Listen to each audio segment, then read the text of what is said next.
One of her hands pressed the zombie's face to the ground, her fingers covering his eyes. The zombie was in pain. Li Qiang replied, from this moment on, everything that happened was the result of arrogance. She turned her head, her eyes on Rishuro who was observing her. Li Qiang seemed to challenge him, starting from today, your era will come to an end. Li Qiang stood next to the zombie's corpse lying on the floor, seeing such a scene. The people behind her were in an uproar. What's going on? Did she just kill a zombie? Are you sure she's human? Suddenly someone exclaimed. It's Rishuru. Dark fierce eyes. Like a gust of wind came crashing down right between the two zombies standing guard. Long hair, hands in pockets, walking majestically.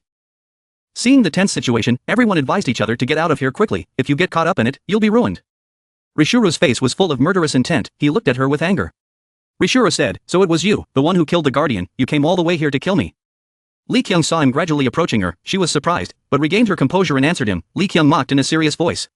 What a rich imagination, and I came here to regain freedom for humans, and you are just a coincidence. Hearing the word freedom from Li Qiang's mouth made everyone very surprised. A skinny guy exclaimed, freedom. You helped us escape. The fat guy didn't have time to come to his senses and asked her again, what the hell are you talking about? Everyone was also talking about her. Hey, she took down the zombie with just one punch. It must not be impossible. They were hoping for her. Rishuru saw the situation getting out of control. His eyes burned with anger. Rishuru ordered, shut up, making everyone terrified. His eyes were red like bloodthirsty demons. Rishuru warned her, keep barking like dogs. Why are you so talkative? Li Qiang saw his anger. Li Qiang thought, that's probably right. Looking at him like that, a sixth-rank guardian was screaming before her eyes. Li Qiang was even more certain that he was the one who brought fear to this place. Rishuru walked towards her very strongly. Rishuru spoke, freedom for humans, you have the guts to brag in front of me, and you are standing in my territory. Li Qiang looked at him approaching. Rishuru threatened her, just kill the guardian, don't you think you're too confident? The tall Rishuru stood in front of her. Rishuru added, let me tell you, why is there a ranking among the management board? The hat covered half of her eyes. Li Qiang smiled and replied, well, I'm curious too. But you picked the wrong person to punish, she affirmed again, what, I'm not the one who killed that homeowner. Myri ambushes Rishuru. He caught the scent. Rishuru was surprised, oh. Myri jumped up. Hit him hard in the face, attack him continuously. Li Qiang smiled, his eyes determined. Li Qiang said, leave it to you, Myri. She quickly carried out her plan, her hand pointed to the exit. Li Qiang shouted, everyone, get out of here quickly. Everyone was still confused, really hide, what if you die? Choi Gyoho saw everyone was hesitant, then Choi Gyoho shouted, that's right, get out of here, these people can't do anything to that Rishuru guy, I'm leaving. Seeing Gyoho leave, everyone also ran away with Gyoho. Wait a minute, I'll go with you, me too, get out of here. The zombie in the back saw everyone running away, then the zombie pointed and shouted, are they all crazy? Hey, close all the doors, they can't get out. The iron door gradually lowered. Li Qiang took everyone away, she stayed alone. Separated by the iron door, Hoyoung pulled Li Qiang back and asked, I will follow you as you request. Are you okay here alone? Li Qiang assured, yes, go help others escape, I can handle this place myself. Hachun ran to Hoyoung and said, hey, Hoyoung, go quickly. Hoyoung turned back and replied, oh yeah. Then they ran away, leaving Li Qiang behind to block the door, Hoyoung still looking at her from afar. Hachun asked Hoyoung, can you trust those people? They won't die in this slum. I followed them because I trust you. Hoyoung stammered, that, for now, I'm not sure. Hoyoung recalled the image of him talking to Li Qiang. Hoyoung expressed, but the confidence along with that steely voice was strangely convincing to me. His eyes showed that his trust in Li Qiang was even stronger. Hoyoung said, like that there will be a new era, that's how I see it. Hoyoung and Hachun were still trying to escape from this place. Hoyoung's voice rang out, well, even without them, we were planning to escape from here one day, let's just consider it a plan to carry out first, even if the scope is larger. The zombie's voice scolded, are you crazy? A group of zombies stood in front of Li Qiang alone, they mocked, a human like you wants to fight us. Her eyes started to activate, scanning the target in front of her to act. Li Qiang saw them smug. Li Qiang replied, with the majority, you guys can win, but behind me there are many people whose lives are hanging by a thread. She stepped forward, getting into a fighting stance. Li Qiang affirmed, so, I definitely won't let anyone walk over my dead body. Rishuru was ambushed by Myri, making him very angry. His eyes were full of murderous intent as he asked Myri, who are you? Myri stood still, tilting her head slightly as if listening to him. A huge contrast between the human and the guardian, the small Myri in front of the tall guardian number 5, Rishuru asked further, is that the new soldier on the ship right, are you the one who commanded them or something? Myri only replied with a no. Rishuru hugged his neck, revealing his bulging muscles. He tilted his head. Rishuru spoke up, where did these bastards come from? They even talk about the new era. They talk so well, they think it's easy. Myri's face was expressionless. Myri replied, I don't care, so I'm not sure. Rishuru saw his smallness, slow speech, and outward weakness which made him pleased. Rishuru said, why do you look so slow? If you are not sure then go away, you male donkey. Myri replied, no way. Seeing Myri's determination made Rishuru exclaim. Oh. His anger was fueled by Myri's disobedience. Rishuru was like hungry, he raised his hand to grab him. Rishuru shouted, you bastard, don't try to disobey me, damn it. But Myri just one hand made him move away. Several of his teeth fell out, very painful. He landed on the ground, holding his stomach. Rishura cried out, "Me, my stomach." Myri's long hair covered most of her face, hiding her sharp eyes. Rishuru's eyes darkened, leaving only a trace of yellow pupils. Myri came face to face with Rishuru. Every move was launched fiercely. His eyes were bloodshot, causing Rishuru to exclaim, "Eye." He fell to his knees, clutching his injured eye. He was so angry, Rishuru cried out, "Ugh, my eye." Myri's face darkened. Rishuru closed one eye, bleeding profusely, sweating profusely as fear welled up inside him. Rishuru trembled. What was this? What was this feeling of being so overwhelmed? He collapsed in front of Myri, his eyes red. Rishuru felt like he was about to surrender. He felt a sense of familiarity. Rishuru thought to himself, as if he had felt it before, this feeling of oppression. Myri appeared before his huge face, surprising him. Rishuru exclaimed, "Huh." The door was kicked open and a pair of long legs stepped in. In Rishuru's arms was Myri, her clothes torn and covered in blood. He happily boasted, "Hey bro, try this, I found some food." With all his strength left, facing such a powerful suppression, Myri softly said, "Please kill me." His voice was so small that the guardian asked, "What the hell is this guy talking about?" Myri's eyes turned red as she turned black. Rishuru fearfully raised his hands in defense.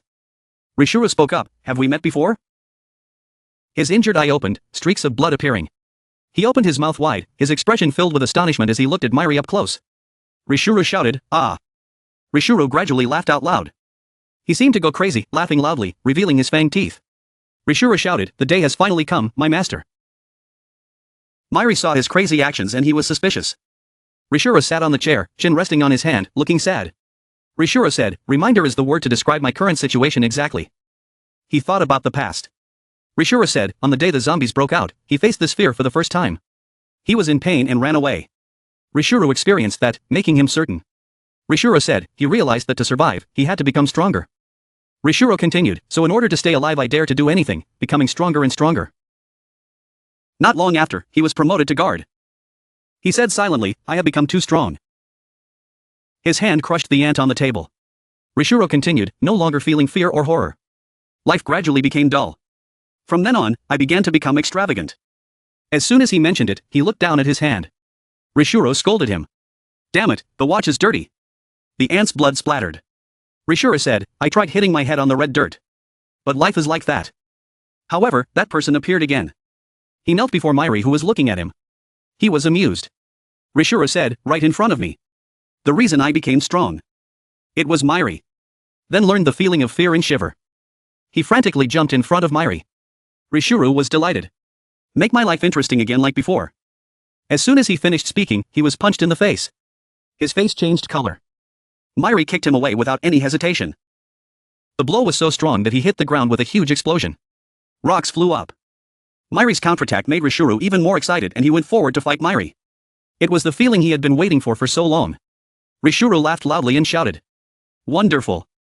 A brain was created before his eyes. Before I could rejoice, Myri used the rope to hit me. Jumped high.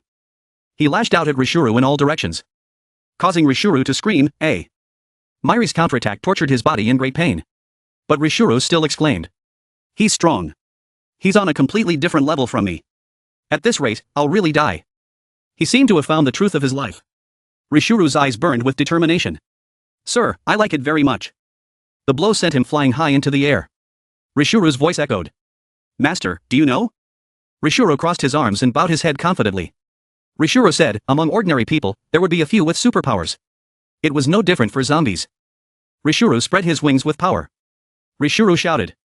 "We call them Fred Ion." He spread his arms and wings. Rishuru cried out, red ribbons and sharp feathers shot out. It shot through Myri's body, injuring him and tearing his clothes to shreds. Seeing his consciousness, Myri exclaimed. "So that's it." He reached out, turning the red ribbons into white bones. Flying back at him. Rishuru was pleased. "This is nothing, I can fly." "See, master, you are like a clown." Myri looked at him flying high in the sky and thought of a way to fight him back. Suddenly he knelt down, one hand touching the ground, one hand raised, gradually feeling. Myri used her legs to create force and fly high. Myri kicked Rishuru. Myri's expression did not change. The kick was so strong that Rishuru could only cry out. "Ha!" This time the kick was to his head, causing him pain. He raised his hand to hold his head, seeing Myri flying up. Rishuru asked, "Master, can you fly too?" Myri ignored his words. A force hit him, causing the rock to shatter. Myri then turned and flew towards Rishuru. Myri used her whip to whip the ground in two, but Rishuru dodged it in time. Rishuru flew up again, his smile savage. Myri's actions made him even more excited. This was what he had been waiting for all these years. Rishuru exclaimed, beyond my imagination, this is really interesting. Despite his crazy talk, Myri absent-mindedly approached him and hit him, surprising him, his face changed color. Rishuru exclaimed, ugh. Myri used her whip to hit him hard, causing him to fall to the ground, creating a huge explosion, flipping rocks on the ground. Lee Kyung stood there and quickly covered her nose with her hand because of the dust. Her eyes saw Myri flying up. Lee Kyung wondered, is he flying? Her eyes began to scan around, making her scared. Lee Kyung exclaimed, because of the high pressure his foot was splattered with blood. Looks like he is flying in the sky. Myri was looking up at Rishuru, his clothes were torn, his feet were still bleeding, seeing Myri in such a state. Lee Kyung guessed, while fighting with Rishuru, did he evolve? Jun was leading everyone to escape when she saw Lee Kyung standing there. Jun was surprised, Captain. When did you get here? Everything is settled inside. Lee Kyung immediately turned back and replied. Jun, thank you. Inside the building, the zombies were defeated by Lee Kyung. They were lying on the floor. Lee Kyung said that in terms of numbers, you guys won, but your skills were too bad. Lee Kyung also reminded Jun, and while Myri was fighting with Rishuru, Jun quickly received the order to take everyone to the boat. Yes. Jun immediately led everyone to the boat. The situation was very urgent. Everyone tried to run, suddenly Hoyoung's face was scared. Hoyoung shouted, Captain, there are zombies at the main gate. The ferocious zombies stood in front of the gate with weapons in their hands. They shouted, are you all crazy, still daring to run away together? Garam appeared from behind, she arrived in time to help. Garam hit them from behind, knocking them down, holding a martial arts book in her hand. Dongo and Garam were both there. Garam had just said, Captain, it's not too late, when she was frightened by the scene before her eyes. Dongo was also frightened. Why are there so many people? Garam regained his composure and reported to the captain. Garam said, we've parked the boat at the main gate. Lee Kyung was very happy to see them come. Lee Kyung replied, just in time. Hoyoung was surprised to see Kyuho and Garam appear from the main gate. Hoyoung asked, who are they? How did they deal with the zombies so easily? Everyone get on the boat quickly. Jizian was running away. Jizian turned around in panic. Jizian shouted. Uncle, hurry up. The old man looked around and replied. Wait. Haeyoung disappeared. Just here. She must have gotten lost. Jizian was shocked when he heard that. Jizian stood still and stammered. What did he just say? Seeing that the situation was not good, Jizian quickly turned back, leaving the old man alone, bewildered. Jizian said, let me go find her. Everyone go ahead. Seeing that, the old man shouted loudly. Jizian. The feather from Rishuru's wings. Rishuru grabbed the feather and cut off Myri's arm. This made him happy. Myri looked at his severed arm. His eyes were downcast. No pain. Suddenly, thousands of long bones appeared from his severed arm. It hit Rishuru straight on, causing him to let out a yelp. Myri continued to whip him. Make him fall freely at high speed. Rishuru slammed into the ground, creating a huge explosion, making Jizian jump. What was that? Myri's arm had grown back. Jizian was still in shock from what had just happened. Jizian exclaimed. Yeah. Hearing the noise, Myri turned around and saw Jizian. Myri asked, why are you here? Jizian didn't dare to move forward. Jizian stammered. I without waiting for Jizian to answer. Myri coldly turned her face away. Myri left 2 words. Go away. Jizian quickly called out. Myri told her. This place is dangerous. Go quickly. Rishuru's entire body was covered in rocks. Only his dark eyes were visible. He heard Myri's conversation and exclaimed. Ha! What is it? Master. A sharp feather shot out. It grazed his shoulder. Rishuru was covered in wounds. His eyes looked desperate. Rishuru spoke with a voice full of disgust. What a weak gesture. What's going on? Jizian stood watching. Her eyes were fixed on several sharp feathers that were flying rapidly towards her. Jizian's eyes were blank, full of despair. Myri still stood like that. Myri saw the feather heading towards Jizian. Myri was in a daze as he approached Jizian. He raised his hand to help her catch the feather. It pierced through his palm. Blood splattered everywhere, making Jizian step back in fear. Myri's face was expressionless. Myri raised her hand to catch the arrow that pierced through his hand and shielded Jizian, surprising her. Rishuru suddenly sat down beside the rubble of the building. Myri stood next to Jizian. She asked. Myri, are you okay? Myri raised the hand that had just blocked the damage, looked at it and thought without saying anything. Myri rushed forward and grabbed Rishuru by the collar, causing Rishuru to exclaim in surprise. Master, what's wrong? Who is that woman? Myri used her strength to pull Rishuru into the air. Jizian below suddenly shouted. Ah. Jizian looked up with a worried face. Haeyoung came running from somewhere, leading Jussie who was crying and calling out. Sis, are you okay? Jizian turned around in surprise and answered. Haeyoung, where are you going? Haeyoung replied in a panic. Oh, this guy hasn't evacuated yet. Uncle Jussie replied tearfully. Thank you very much. Jizian said in shock. What the hell? Jizian was shocked. They said it was a special case. What the hell did he go through? She said. Evacuate quickly. Haeyoung replied. Yes. Ugh, a painful cry from a blow straight to Rishuru's chest. He was in pain and thought. Was this just my imagination? Somehow. Myri hit Rishuro straight on the head. He thought painfully. He attacked even harder than before. Myri continued to hit Rishuro hard in the face, causing him to think again. Did I do something to attack him? A powerful punch to Rishuru's stomach. Myri used her power from the sky to strike Rishuru, sending him flying. Thousands of punches were fired from Myri's hands and hit Rishuru's back, causing him to cry out in pain. Myri quickly flew in front of Rishuru, surprising him. He punched him hard in the neck very quickly and accurately. Add a quick and fast punch to Rishuru's mouth. Myri's thousands of punches continued to hit Rishuru with such rapidity and force that it was invisible to the naked eye. Myri's face was expressionless, he curled up and his hands tensed up to gather his strength. Myri's swift punches and slashes cut Rishuru's body into pieces and left him in excruciating pain, bleeding from his mouth. The rope from Myri's power tightened around Rishuru's neck, making him gasp. Gulp! Myri's arms tightened around Rishuru's neck, causing him to cry out in pain. His limbs were severed, and blood flowed like a stream. He cried out in pain. His 2 legs were severed, causing him to ache as more and more blood flowed out. Myri looked at him with a blank face. Rishuru's face darkened with both pain and fear. Myri pulled the rope from his hand, causing his body to fall. His limbs were completely gone, blood splattered everywhere. He thought to himself. Myri was watching Rishuru fall. The feathers on Rishuru's wings fell out. He thought, or perhaps by some reason, he guessed, I can win against him. Or, ridiculously, Rishuru's train of thought continued and he fell to the ground creating a huge explosion. Rishuru lay there with his limbs gone. Blood was splattered and smeared all around. His face was filled with thoughts. Today, I will die. Myri flew down with a long bone in her hand. Rishuru laughed in fear thinking. Well, that's good. Rishuru shouted with a terrifying face. It was truly an honor to fight with you to the end. Thanks to you, I have a good day. Even if I die, it will not be in vain. Rishuru's body began to disperse and screamed again. Please decorate these last moments of my boring life with a little bit of brilliance. Myri said, I won't kill you. Rishuru was surprised with a tired look on his face and asked back, what? Jizian and Haeyoung were standing behind Lee Kyung scared. Lee Kyung shouted, Myri, everyone is evacuated, hurry up and go. I am like that, beating people to death, leaving them unconscious. Myri said then unleashed her terrible power creating a long trail of terrible cracks that ran the entire area, tearing the sea in half. Rishuru spat blood from his mouth in pain thinking, Master, if you beat them to this extent they will die. Plop, a cry rang out from the remnants of Myri's power. A piece of body, swish. Lee Kyung suddenly said, he just wanted him to faint. Kyuho panicked with his mouth wide open.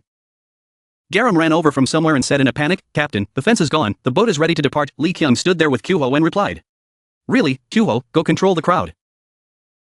Lee Kyung ran after Garam saying, go, finish off the remaining zombies and leave quickly. Garam replied, yes, and Kyuho ran in the opposite direction. At an observation tower the sunset began to fall. Haeyoung instructed the children to say, did you bring everything?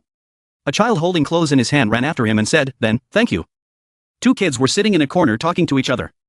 The one sitting on the chair covered his face and said, oh my god, I didn't expect we could actually escape. The blonde one stood with his hands on his hips and said, I knew it. Someone saw something and said, oh, look, it's Rishuru. Who is that kid? Myri walked in and dragged Rishuru who was tied up like a cocoon. Myri threw him forward. Lee Kyung said, well done, Myri, I didn't expect you to handle it so easily. Lee Kyung continued, for now, let's just do it like this. Jizian suddenly said, ah. Myri's lifeless face suddenly realized something. Myri walked past Jizian, she looked at him and said, Myri. Jizian looked back at Myri with her tattered clothes and said, thank you just now. Myri tilted her head and said nothing. Jizian appeared in his memory with the words, let go, the mother he kept in his heart. Myri was silent and thoughtful. He said it suddenly, making Jizian startled. Are you telling me to let go? Myri continued under the thin back, if I do that, how am I supposed to live? Jizian looked at Myri with a surprised but thoughtful face. Jizian said, then find it. After the zombies took over the world, no one could live properly, Jizian said as the sunset began to fall on a corner of the base. Jizian's voice continued to speak, trying to survive to find his loved ones, either alive or dead. The man sat there in a daze. Jizian continued, desperately surviving, then praying for a bright tomorrow. Haeong was comforting the crying Uncle Jussie. In the courtyard, Jizian told Myri, we don't live because we need hope, but live to find hope. Jizian said with a determined face, he can find the same thing, the thing that will become his hope. Lee Kyung and Kyuho, who were carrying things, looked back. Going back to the past a while ago, someone thought, did something like that happen to Myri? Kyuho continued to speak as he ran. To me, it was like, Myri was searching for the meaning of life, to live in a world where her mother was no longer there. Kyuho said into Lee Kyung's passionate face. Back to the present, Lee Kyung said, making Jizian and Myri startled. Myri replied, yes. Lee Kyung said under the shadow of two people in the sunset, to tell you the truth, all this time I have always seen you as a tool. Lee Kyung continued, as a temporary ally to achieve a goal, never thinking further. She continued, if you want, I'm willing to treat you as a member of the suicide squad, but before that, I'll ask you a question. Lee Kyung said as he looked at Myri, who was turning her back, do you still want to die? Myri remained silent and did not answer. Yes, his voice rose to everyone's surprise. Lee Kyung pulled his hat down and replied, I understand. Lee Kyung turned away and said, today was hard. In the bright twilight someone shouted, attention, prepare to set sail, evacuate quickly. In this chaotic world, hope really doesn't have a precise definition. My happiness can be someone else's pain. And vice versa, someone else's pain can be my happiness. Dango looked at Myri thoughtfully, and behind him were people talking and gossiping. Everyone has a different definition of hope. Since then, awake, someone's voice made Rishuru ask with his eyes half closed, huh? Lee Kyung sat right in front of Rishuru and asked, let's talk a bit, which surprised Rishuru. On the ship sailing at sea. There were lots of children inside laughing and playing happily. Dango was dozing off, causing Garam, who was reading a book and driving the train, to grit his teeth in frustration. In another ship, Rishuru was tied up and questioned, meaning, I have to tell him everything I know. The people around him right now were Lee Kyung, on Myri, Kyuho, and Jun. Rishuru felt dissatisfied and asked sarcastically, so the reason you guys haven't killed me is because you want to dig up some useful information. But what to do now? He said while glancing at on Myri. I don't get any benefit from telling you guys, nor does it help secure the deal. Lee Kyung didn't care and said, there seems to be some mistake here, this is not a negotiation. Then she ordered, Kyuho, you answer, yes. Then he began to cast a spell, a sedative spell, laughing. Unexpectedly, it affected Rishuru, he let out a forced laugh. Kyuho stepped back. Lee Kyung continued, no need to say, we also have a way to get it, besides, your life is in our hands, wait until we get the necessary information and then we will kill you. Rishuru smiled and said, I understand, let me go. Jun couldn't help but laugh out loud. But she quickly stopped thinking, she had to protect the scientist's body. Rishuru continued to beg, he was going to say it anyway, just let it go. Lee Kyung realized and asked again, what? Done, the anesthesia spell spread. Rishuru's face became grim. She asked, what does that mean? His face facing Lee Kyung affirmed, you are the one who was mistaken here. I am not saying this not because I want to cover for my comrades, but I also want something from you guys. He continued, the zombies, they won't help me anyway, so it's better to negotiate with you guys. Lee Kyung wondered, what to get? Rishuru slyly said each word, side by side. Looking towards on Myri's side continued, it was much more interesting. He blushed happily thinking, just now had a dramatic battle with his master, it was unforgettable. Lee Kyung impatiently growled, don't waste time, say it now, what do you want? Rishuru bowed his head and laughed out loud. Then slowly said, let me join your side. Everyone was surprised. He begged, I will do whatever you ask me to do, let me go with you. Lee Kyung didn't understand. Why, what would it benefit him? He looked towards on Myri and replied, because I want to be by master's side, that's all. Kyuho firmly refused to shout, what kind of game are you trying to play? You can say anything to save me. But before he could finish speaking, Lee Kyung waved his hand to order him to be quiet. Kyuho was confused, Captain. She threatened Rishuru, like I said, getting any information from him no matter what, his offer means nothing to us. Shura didn't seem to care and spoke up, you smart guys, you just evacuated the people on Oro Island, right? So what other plans do you have? He continued to mock, just planning to wander around this ocean forever. With the number of people on this boat, sooner or later the energy will run out, no matter how far they reach shore they will be caught. He wondered, even though they thought they could survive somehow, they worked so hard to save them, and now they were planning to abandon them. Lee Kyung thought in surprise, that's right, I underestimated him. Then Rishuru persuaded, there is an island nearby, people can be hidden there, so do you know where that place is? He is sinister, even if you ask, you won't find out. Only I know this. If I'm not curious, what else would I know? Kyuho was startled and wanted to stop him, even though he was telling the truth. I objected, I only knew he could kill many people. How can I trust this bastard? But Lee Kyung said, okay, this made me so angry that I shouted, Captain. She stood up to negotiate. In return he was forbidden from eating human flesh, and would be monitored 24/7 by my men. Rishuru immediately agreed, okay, high-level zombies don't need to eat anyway. She turned around and left, saying, take us to that island, we'll talk later. Kyuho still firmly objected, wait, Captain. Lee Kyung firmly refused to change his mind and said, sorry Kyuho, I understand how you feel but he's right, this is the best choice right now. She comforted him, don't worry, if necessary Myri will deal with him, in that situation he can't do anything. Kyuho had no other choice but to think, even so, how could a person and a zombie be together? The captain never made a wrong decision, but sometimes I wonder what justice she is seeking. Jun approached Rishuru, arms crossed, and asked, hey, I have a question, what kind of obstacles were there on Oro Island? He didn't understand. Then Rishuru replied, you will know when you get there, the island I mentioned. Their ship had docked on a small sandbar in the middle of the sea. Lee Kyung and Rishuru set foot on the sand, she asked, this is that island, he confirmed, yes. The others on the ship looked down, Dango was suspicious, we will hide people here, Jun also agreed, this place is not enough to hide even one mouse. Garam added, is Rishuru trustworthy, after all he is the leader of the zombies. She continued, but it seemed like that Rishuru guy wasn't lying, the captain had already decided so, which meant he was trustworthy. Meanwhile, Kyuho remained silent, Jun was also quite worried, really, and the captain was never wrong. Here Rishuru instructed, if you look under the tree, but before he could finish, Lee Kyung interrupted, look. Then she became dangerous looking back angrily questioning, you lied to me, I ignored everyone in the team to accept your request. Rishuru suddenly thought, what's this all of a sudden, it's like she's suppressing her master, has she been hiding her power all this time? He slowly explained, no, don't be impatient, press on that rock over there, and you'll know why you're here, the two of them looked at the rock next to the tree. Lee Kyung went to press the stone. Suddenly water splashed all around. The sea seemed to split in two. Made the sand the two people were standing on fall straight down. Rishuru said, here it is, the scene below is an underground city. He snorted and said, see? I told you I wasn't lying, this place is big enough to hold all those people, right? There's no need to worry about being caught, Lee Kyung turned his head and asked, did you create this place? Rishuru didn't hide it, he just found it by accident. He analyzed, looking from the outside he could guess it was created a long time ago. I don't know how this place exists, but the purpose of building it is sometimes too lazy to come here. Lee Kyung put his hand on his chin and said, never mind, this place is more than enough. Rishuru couldn't help but wonder, but let me ask you a question. Lee Kyung replied, what? He asked slowly, it seems like you are hiding the power you possess, so why did you order your master to capture me?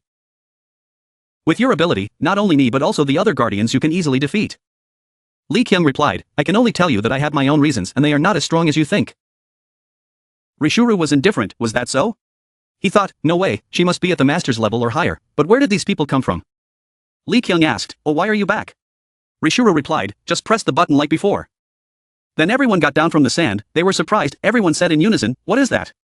Lee Kyung walked up to them, she said to Hoyoung, please do me a favor, help everyone unpack, he agreed, yes leave it to me, but why are you suddenly speaking so properly? Lee Kyung ordered, Suicide Squad members, follow me, everyone said in unison, yes. They went near a factory. Garam was a little scared, what is it? Jun was in a very excited mood, it seems like the research room, for me? Shion Nuri appeared and said, not knowing where this was, but if the new headquarters was here, it wouldn't be too bad. Garam was a little surprised, Commander, why are you here, I haven't sent you a radio message yet. She thought back to the past when Myri brought her here, she struggled and told him, I don't like it, let me down. I'm an official employee now. Returning to the present, she gritted her teeth and asked, where did Lee Kyung go? Lee Kyung turned back to greet, Nuri, you came so early, Shion Nuri was very angry and growled, oh. She heard and immediately bit Lee Kyung's hat in reprimand, can't you think of a safer way, you idiot? Lee Kyung was helpless, there was no other way, that's all I could think of. Shion Nuri raised her glasses and accepted. Since the plan was successful, I temporarily spared her. I captured a guard. Jun returned safely. Lee Kyung held her head and cried. Jun was moved and thought with tears in her eyes, the commander is worried about me, so touching. She wiped her tears with her hand and thought, my idol, my superior, I swear I will work harder. Shion Nuri thought to herself, the battleship has returned, thank goodness. Lee Kyung looked over at Myri and said, thank you Myri, but what did you do to our boat? He replied, just throw it, both Dango and Garam thought, throw it, it's not a paper boat. Lee Kyung didn't care either, so that's how it was, very good. She continued, before gathering, let's take a break, everyone said in unison, yes. In the research institute, Jun was exploring the machines around. Dango and Garam are playing with chemicals in the lab. Meanwhile, Shion Nuri and Lee Kyung were discussing. Kyuho on this side is talking to Myri hugging him. Alright, everyone has had enough rest, right? Shion Nuri said as she made plans. The Oro Island mission was a resounding success. Everyone has worked hard. Thanks to this story, we have achieved some unexpected feats. She explained, starting today, this will be where we discuss strategy, deciding to use the name Suicide Squad that Lee Kyung came up with. As for the research lab we are standing in, it will naturally become the new owner. She raised her stick and continued, I know everyone really wants to visit this place, but that will have to wait. Her eyes lit up, now let's talk about the immediate plan. Shion Nuri pointed at Rishuru and asked, you said the whereabouts of the head of Redzin is still a mystery, right? Rishuru replied, yes, he has never shown himself to us, I bet the other guardians don't know where the head is either. She raised her glasses and analyzed. In fact, there was only one thing we could do, which was to destroy the structure of Redzin, as that bastard said. She introduced, 5th place Year. 4th place Nat F. 3rd place Arlo. 2nd place Spetter. 1st place Terate. She pointed, the hunt for the leaders officially began. Cheon Nuri wore glasses, holding a small ruler in her hand. Cheon Nuri spoke in a solemn voice, the hunt for the leaders officially began. Cheon Nuri took out 2 test tubes and fumbled around. Cheon Nuri said softly, the first target is 5th place Year and 4th place Nat F. 2 test tubes were placed vertically on the map. Cheon Nuri began to analyze. Changwon, under their rule, was the farm where they trained zombies. The defense system was extremely strict. It was said that place stored military weapons. Holding 2 test tubes in his hands, the halo of knowledge shining, Cheon Nuri responded, of course, this mission was not easy. But if successful, then he would have an extremely magnificent military base in his hands. So, that was the first objective, to break into Changwon. Cheon Nuri stood up straight, hands on hips, raised the ruler. Cheon Nuri said with a determined voice in front of everyone, from now on, it was necessary to expand the force, could not rely on Myri forever. Myri hugged his knees, his small figure shrinking, his face expressionless. Cheon Nuri continued, even if one day Myri was no longer here, the human society that had been built could still be guaranteed. Hearing that, Lee Kyung pulled her hat down. Lee Kyung thought, well, as long as there is a chance, he will definitely die. June raised her hand to express her opinion. June asked, Commander, I have an opinion. Suppose this mission is successful, how should we deal with the aftermath? June wondered further, if the news of humans breaking into Changwon were to spread out, the zombies would come looking for us. Cheon Nuri heard June's opinion. She adjusted her glasses. Cheon Nuri calmly replied, it's okay, that's why I chose Changwon, it was all part of Cheon Nuri's plan. Hearing that, June replied, yes. Cheon Nuri added, we will have defensive weapons in Changwon, killing 2 birds with 1 stone. Cheon Nuri listed each powerful weapon that would appear in this battle. Cheon Nuri said, that's not all. There's also this high gate barrier. The defense system is extremely strict, so this city is not that easy to break into. Cheon Nuri asked everyone, right? Rishuru fearfully told about Changwon. It was a heavily fortified land, created by the turret rank guy, where even zombies couldn't enter. Garam sat there obediently listening to Rishuru's story, curious about the solution. Garam asked, how can we get in with such a tight defense? Cheon Nuri said, oh, that? Cheon Nuri raised her small chin, eyes half closed. Cheon Nuri stammered, I'm also planning this. Myri saw everyone was thinking about how to get there. Myri thought to herself, I don't think there's any need to worry. The mission was getting more and more flawed. Cheon Nuri tapped the 2 test tubes together. Cheon Nuri spoke, anyway this mission. The result might not be as expected, but if it succeeded then this plan would be called the pinnacle. Cheon Nuri clenched the 2 test tubes in her palms, her eyes filled with determination. Cheon Nuri reaffirmed their goal. Capture the 2 leaders and then capture Changwon, then we will make that place our territory from here on out. Garam, Kuo, Jun, Lee Kyung, Myri, and even Rishuru all listened to her, but everyone's faces were filled with worry about this trip. Cheon Nuri added, a society where only humans live, without zombies. Kuo thought and said, what if that guy is lying? Cheon Nuri was surprised, huh? Kuo stood with his arms crossed, his face full of doubt. Kuo analyzed, what if after we get to Changwon, the zombies are waiting for us to fall into a trap? Are you sure it won't be life-threatening? Rishuru looked at Kuo doubtfully. Kuo was angry that Cheon Nuri and the others trusted Rishuru so easily. Kuo scolded, how could they trust him so easily? This is ridiculous, he clearly gave us information but all he asked for was to be with Myri. Rishuru saw that he was doubting him, and couldn't help but retort. Rishuru spoke up, what's so silly about it, do you think I wouldn't dare betray the zombies? Why do you keep refuting my respect for my master? I'm just telling everyone useful information. Kuo was surprised when he spoke up to defend himself. Rishuru saw that Kuo still didn't trust him. Rishuru tacitly admitted that he sold information, and had another purpose like Kuo said. Rishuru thought to himself, no, maybe that guy was right, it wasn't just about being by the master's side. His eyes looked towards Myri's figure sitting far away from him. Rishuru thought to himself, here, because he wanted to fight his master. Rishuru was silent for a long time, he thought about his current body and his wishes. Rishuru muttered, but with this crippled body, how can I fight? It was my fault for not thinking carefully before.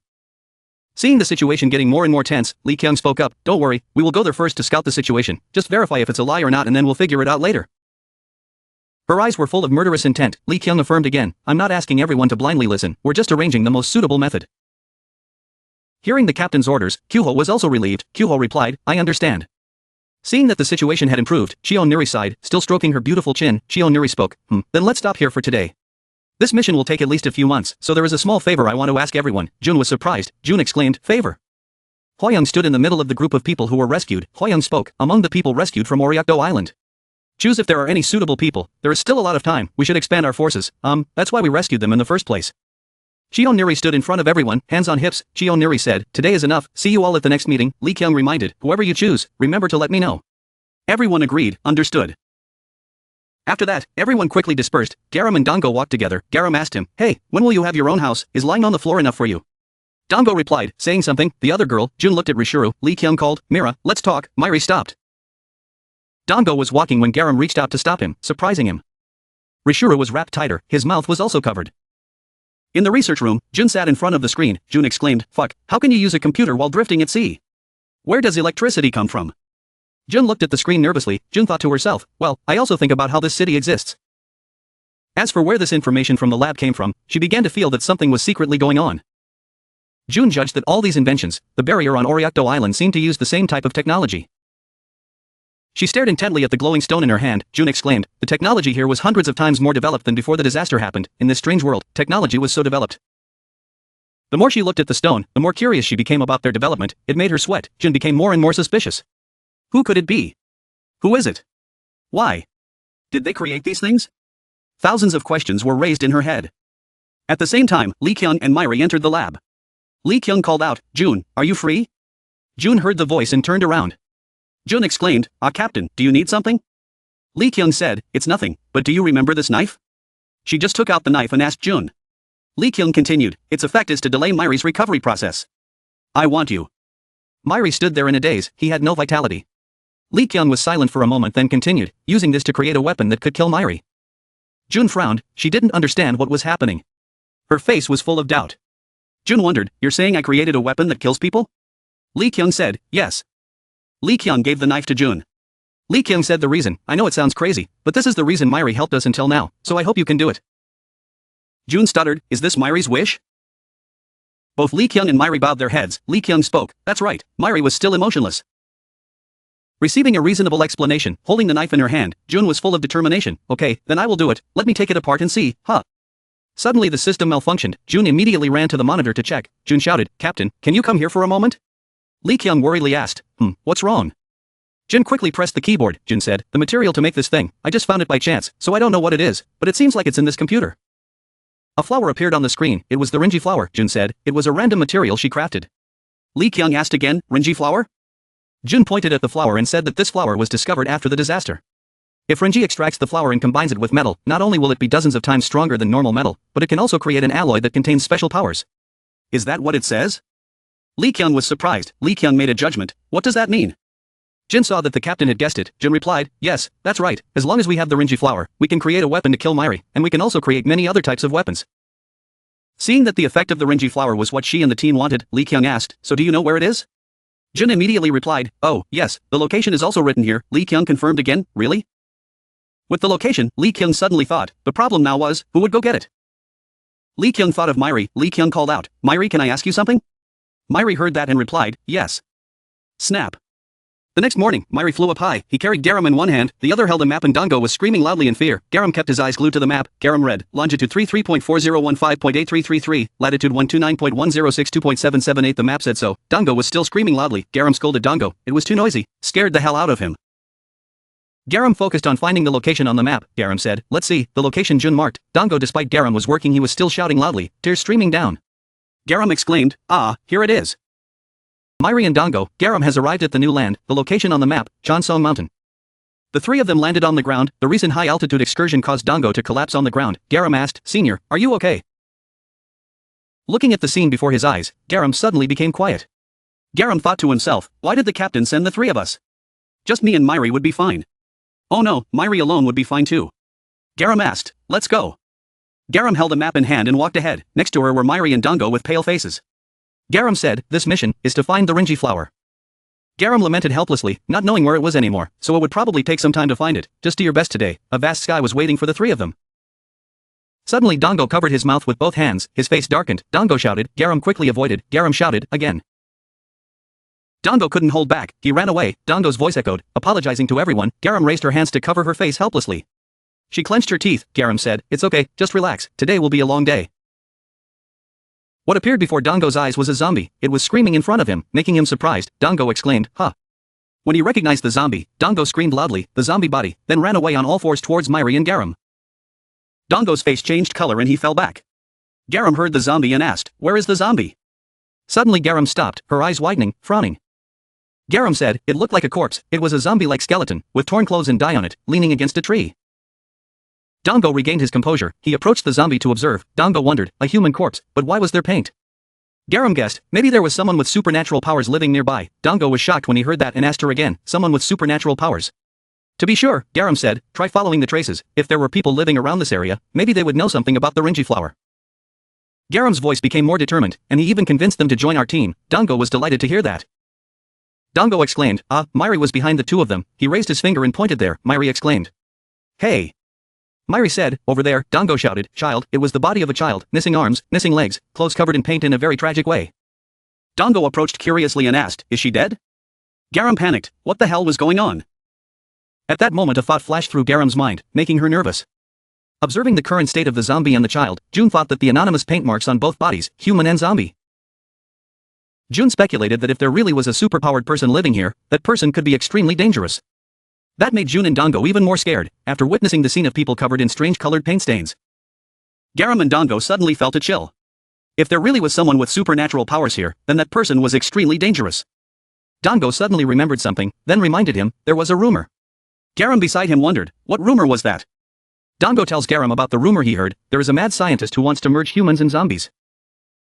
No wonder there are so many of them lately, are they all being experimented on? Garam heard that it didn't seem reasonable, so he said, hey, that's a bit too much, I don't see any connection to that rumor. Dango was stunned and said, you think so, but I've never seen anything like that. Killing people, then zombies, then strange paint stains, Garam took a quick look and felt a little scared in his heart, so he told Dango. Oh well. Let's go back to headquarters just in case. Only when she said this did she suddenly think, no, Jean. Garam held back, luckily he was the commander of this mission. She recalled what she had said earlier, you want me to take the lead, you. Lee Kyung replied, yeah, if it was you, I would trust you.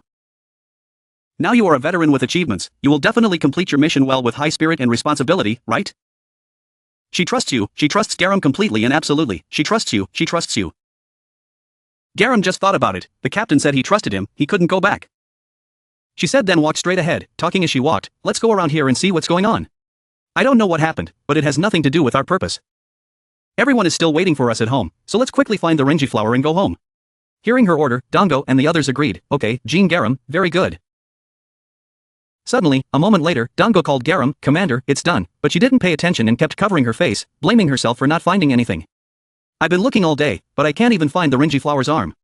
Could it be that it's extinct? Because her anger had reached its peak, Garam could only let it out. She shouted loudly, damn it, is this all I can do? Tomorrow, I must find it tomorrow, even if I destroy this mountain, I must find it. Dango was nearby and saw this, so he asked her, what are you doing? Just as they were about to go to sleep, Garam suddenly announced, you two know what, rest first and then we'll figure it out tomorrow. Dango also said, Myri, go to sleep, I will watch over you tonight. He replied, it's okay. Garam wondered, it's okay, then reminded, I've never seen you sleep before. Dango also asked you with concern, aren't you tired? Myri just nodded, well, I'm not tired, nor sleepy. Garam, who had not slept yet, turned around and continued to say, because I had no choice, I had to answer so kindly. Dango also asked Myri the same question, so I don't need to keep watch at night. He replied, yes.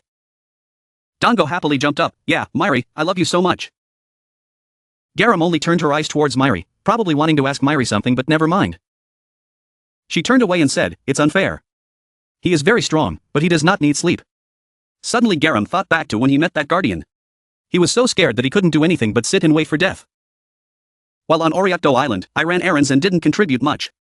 Until today, it's not much different. Garam still clearly remembers that he was really confused and hesitant, this side, or this side.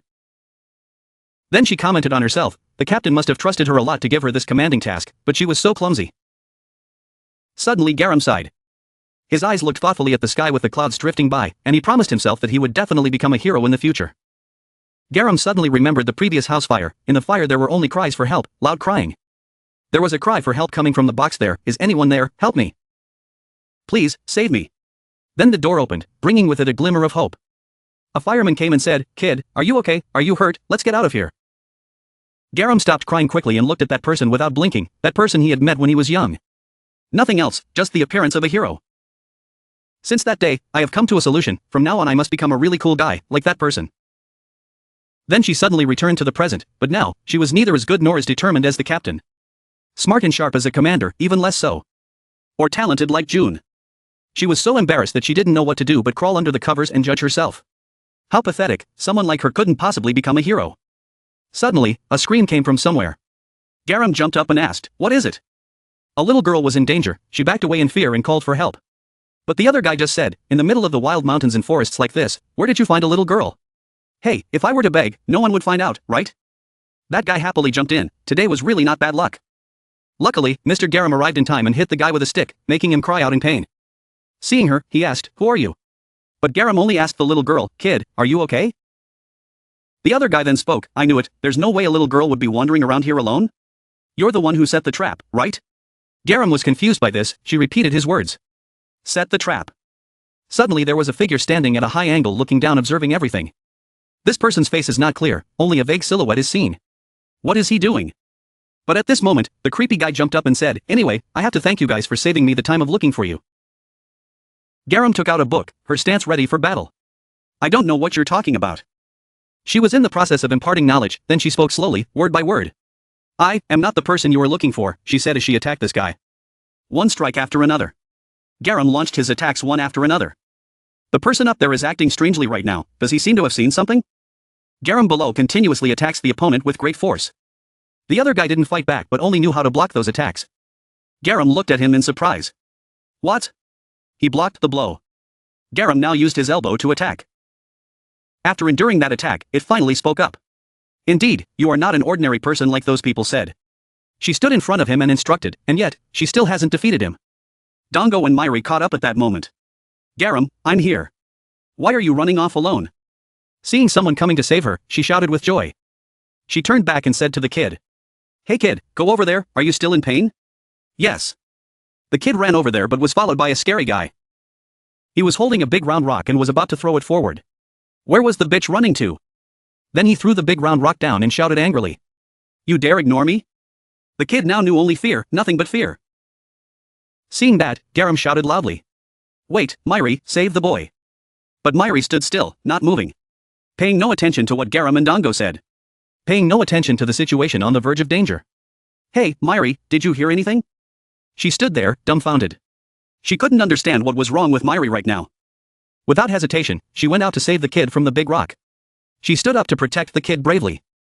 Then, his strength limited, Garam fell to the ground. Dango saw that and ran over shouting. Garam! The other guy laughed. Hee hee, what is that? Using your body to protect a little girl? That's a rumor.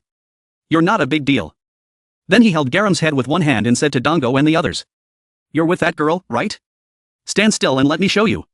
Dango only knew how to call Myri. Myri helped Garam. Myri replied with a face. No, someone said no help. Dango was scared of Myri and said. What? Who said that? He lifted her up by the head and said. Take me to where the humans are hiding. Garam cried out in pain.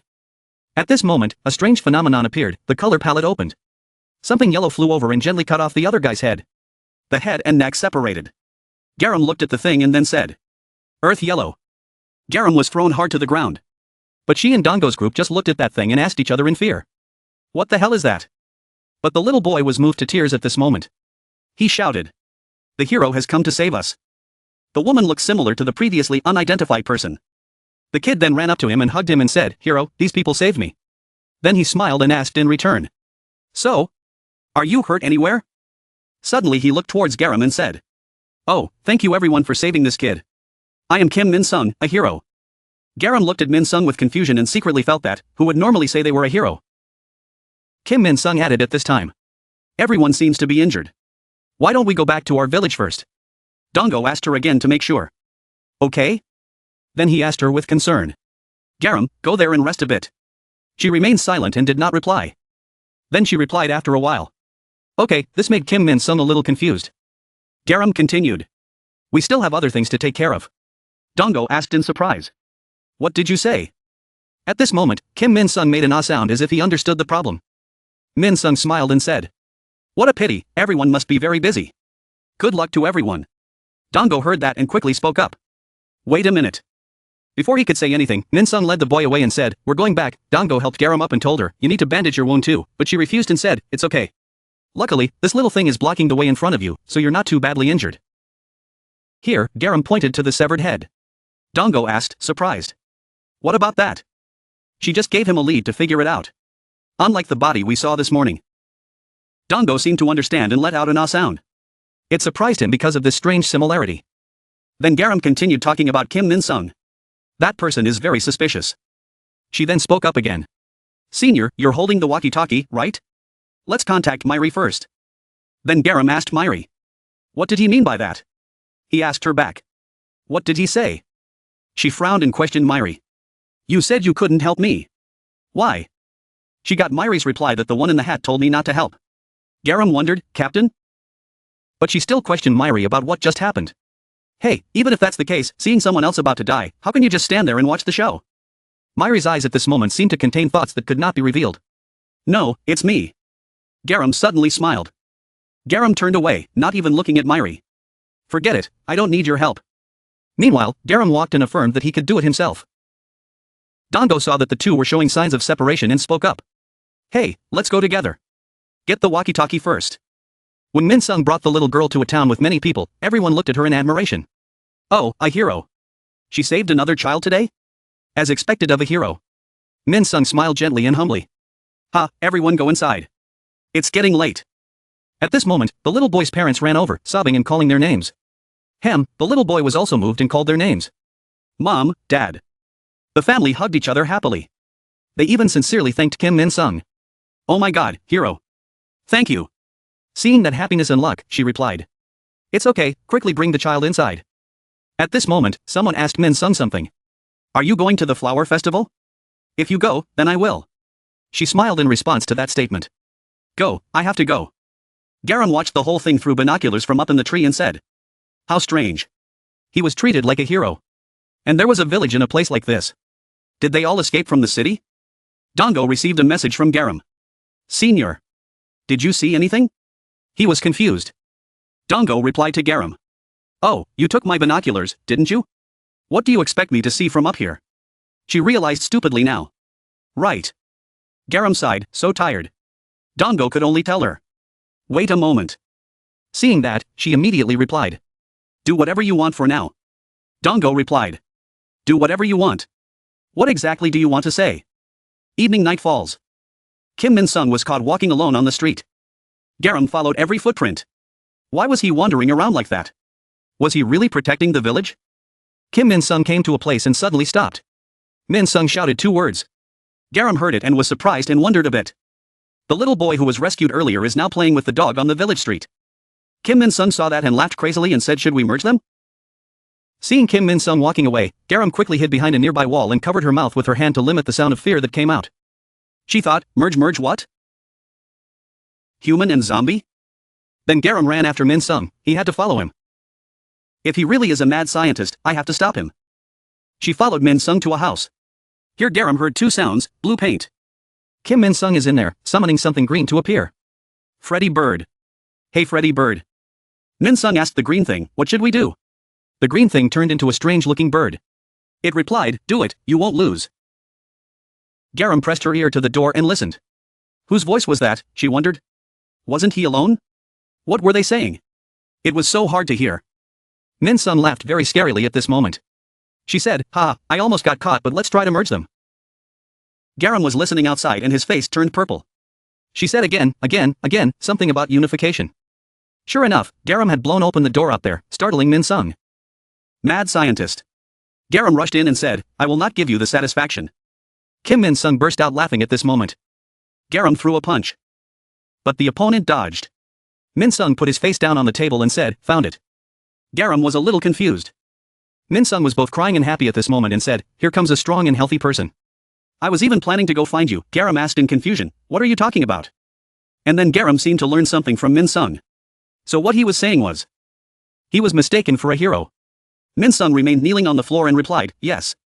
And then Minsung burst into tears and told her, it's not a strong ability but I kind of have superpowers and one day when I was wandering around here, I accidentally took down a zombie. Then suddenly the villagers started calling me a hero, at first I felt quite awkward. Because I don't know how to fight, beating a zombie is just luck. Minsung said with a silly smile, but strangely. They kept praising me like that, making me invisibly become complacent without realizing it. My whole life I've been in a corner of an art gallery, but then people noticed me like that. After that, I didn't want to pretend anymore, I wanted to end this, but I missed my chance. So, with everyone here believing in me, Minsung told her everything, but she didn't believe me at all and said it was a lie. Garam now asked Minsung again, what did he mean by unification just now? Minsung replied. I also want to cooperate with everyone as a hero. Garam questioned again, who would say such a thing? Then Garam shouted and asked him, why are you suddenly hanging around this village? Kim Minsung cried and replied, because I was afraid you would reject me. Garam asked again. And what's with that sinister smile of yours? Minsung also answered honestly. Oh, I have a habit of laughing when I'm scared. Garam asserted again. Is that okay? She asked Minsung again. What about those corpses? I clearly saw with my own eyes the corpses and zombies lying near the village, scattered there. Minsung slowly said. That was the child I couldn't protect. This place is extremely secluded. I know the chances of humans or zombies passing by are extremely rare, although there have been times when a few zombies have discovered this village. Since I'm not good at fighting, I set traps here and there, so the few zombies that dared to come here all died. Garam was stunned when he heard that. Minsung continued to say more, but because of that, the rumor spread. Traps. The number of them or zombies that found this village was gradually decreasing, but humans could not avoid being implicated. Minsung could only cover his face and continue telling her. After that, I also thought about evacuating the villagers from this place. But at that time, the zombies were everywhere, it was all my fault. I was too deep in my illusions. Garam was stunned when she heard this. She thought, what the hell is going on? This person who seemed to have superpowers actually doesn't know anything. Suddenly the other party rushed towards Garam and said, I also have a request. Garam asked back, request. Minsung presented his request. Some time ago, some zombies said that they would soon come to Changwon to get me. Garam wondered, Changwon? Minsung continued to explain to her, I can't face him by myself, everyone can. Before they could finish speaking, something startled them both. They turned their heads to look behind to see what was going on. A broken scene appeared, a mysterious voice said, where did you go? A red light appeared and spoke again, come out you trapper. Garam and Minsung were both startled when they heard that sound. The rocks and soil broke into pieces on the ground and a voice came, where are you? Something flashing red spoke and said, come out, predator trap. Finally it showed up, as it walked it said, I'm here, I'm here. Seeing something new appear in their village, everyone went out to see what was going on. As soon as they saw this thing, the people shouted, what is this? It's half human, half zombie. Everyone run away. In that house Garam asked Minsung, can you hear? Before he could finish his sentence, Minsung ran out. Garam quickly called out, hey, where are you going? Minsung answered Garam while running, you heard right? A mutated zombie appeared in the village. I have to go now. Garam was still confused when Minsung said to herself, what is this? A few seconds ago she was scared pale. Garam said and ran after Minsung, waiting for me to go with him. Where was he going? It was too dark to see anything. At this time Garam contacted Dongo again, Senior, did you hear what I said? Dongo on the other end of the line said, Garam continued to say, come here quickly. He was confused when she spoke in such a nonsensical way. He spoke up, where did it come from? But she didn't answer and hung up. The only sound on the other end of the line was beeping. Dongo angrily said, where are you? Did you hear anything? Where are you going? When the villagers saw the mutant zombie, they ran away. Run, run fast. She threw something called a meteor sword and cut them in half. Some of them were lucky enough to escape the slash. She cried out, oh my god, and a series of cries for help, me. Then she paused to think and said, hey, where's the hunting trap? This is no fun. A fleeing villager ran and shouted for help. Hero, save me. But behind her, her weapon was already pressed against his back and that was it. He clicked his tongue and said, well, never mind. She was now smiling strangely. She was excited and said, the more she killed, the more they would run out. Ha ha ha, this is so interesting. Just like that, she stood there happily jumping around and killing people mercilessly. He added excitedly. I can't believe Zero ordered a normal mutant zombie like me to handle something as interesting as this. Suddenly a blue light appeared in the sky and flashed past his face. He wondered, what? At this moment, Kim Minsung came running with a paint palette in hand. When they arrived, the man she killed was still breathing his last. Hero, you're here. Kim Minsung was really shocked when he saw this scene. Minsung wondered, what is going on? The once bustling village now has only a few survivors. The rest are gone. Minsung was still in shock. Almost everyone was dead. Only a few people were still alive. Minsung knelt down on the ground and bowed his head, saying, I'm sorry for not coming sooner. Seeing a new arrival, the mutant zombie laughed happily and said, is it you? Jisochai J happily smiled and said to Minsung, why are you so late? I'm almost done killing you. Hearing those words, Minsung's eyes were filled with hatred and resentment. How dare you kill the villagers? In anger, Minsung decided to fight to the end. Minsung held his paint palette and shouted loudly, opening the palette, talking and thinking, me. Will trigger all traps. Minsung uses rainbow technique on mutant zombies. You bastard, you will pay for this, he said as he charged forward. But before she could react, she stepped on Minsung's head and arrogantly said, how shameless. She asked again, is it you? Trap hunter. When Minsung was completely frozen, she thought to herself, why is she here? Looking back at that rainbow move, Minsung thought, all the traps he had created in the past few months just disappeared like that. Gcoche moved away and said, now then. She did a somersault and said, let's have some fun. When Minsung couldn't accept this at all, what exactly went wrong? Minsung's eyes looked like he had lost all faith in life and could only say, I'm sorry, everyone. Just like that, Gcoche brutally attacked him. Seeing the opponent being taken down so easily, the mutant zombie was like, huh? She shouted unhappily again. What? What the hell? No way? No way? Don't tell me that's all you can do. I've gone easy on you. Then she clicked her tongue and once again attacked Minsung. She said, TSK, this is so boring. When he was about to attack, Garam arrived in time to save Minsung from this attack. She kicked Gcoche away and asked him, hey, are you okay? Minsung couldn't say anything but oh. Then he replied, I'm fine. But the villagers, Garam also witnessed the scene of almost all the villagers dead. Dead all over the ground. Garam blamed himself too. Oh my god, I didn't make it in time. Is everyone dead? Garam wondered, but she felt a little lucky that, no, there were still some survivors. Dango appeared like a miracle. He ran over and called out, Garam, do you know how tiring it was to find you? What happened? Seeing them running over, she happily replied, Senior. I'll explain later, now go help the injured people here. Dango came to help Minsung and saw her, he was also scared and said. Mutated zombies appeared, why are all the villagers gathered here? Kim Minsung was injured but still replied, because there is a flower that only blooms here, so we came here to hold a lantern ceremony. Garam shouted now, explain later okay, now hurry up and use it. Gcoche appeared next to Garam, face to face asking her, which sister is this? Then it also played with Garam. But she was a little more flexible so she dodged it. Garam decided to use his fists to respond. But in her eyes, Gcoche was both big and huge in fighting ability. Seeing that, she stepped back a little. Seeing how she was sweating profusely, Garam gasped and thought to himself, almost. If I had reached out just a little more she would have cut it off. She burst out laughing, you're so quick, don't tell me you're a real predator. Garam was so panicked that she couldn't say anything. She just thought to herself, no, I can't win. Running away is the best way. Saying that, Garam shouted loudly to Dango and the others, quickly take everyone away from here, I will follow. Dango supported Kim Minsung and replied as he walked, okay. Gcoche looked at their actions and said with a slightly sarcastic tone, oh well. Dango turned back and asked, is there anyone here who can move? Help the unconscious people and get out of here quickly. But at this moment, a voice stopped him, wait a minute. Dango looked at him blankly. Myri alone looked at everything with emotionless eyes. Luckily, the voice just now made a few people escape death from Gcoche / everyone suppressed their fear and cried out. That / almost reached Garam, it made her freeze because of the close distance. She ordered again that no one was to move, anyone who moved would die.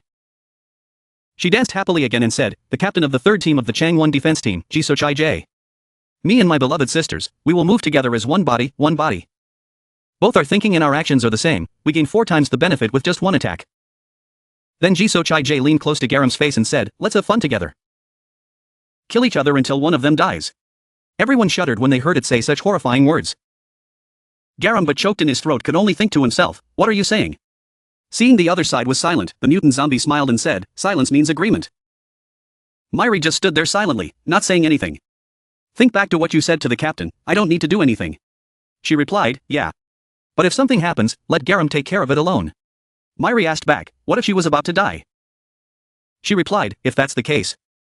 But I have faith in her. She burst out laughing, praising Garam, not bad, this is the first time someone has dodged my attack. With that, she launched a few more attacks and said, in that case, the girl must have dodged this too. She once again dodged Gcoche's attack.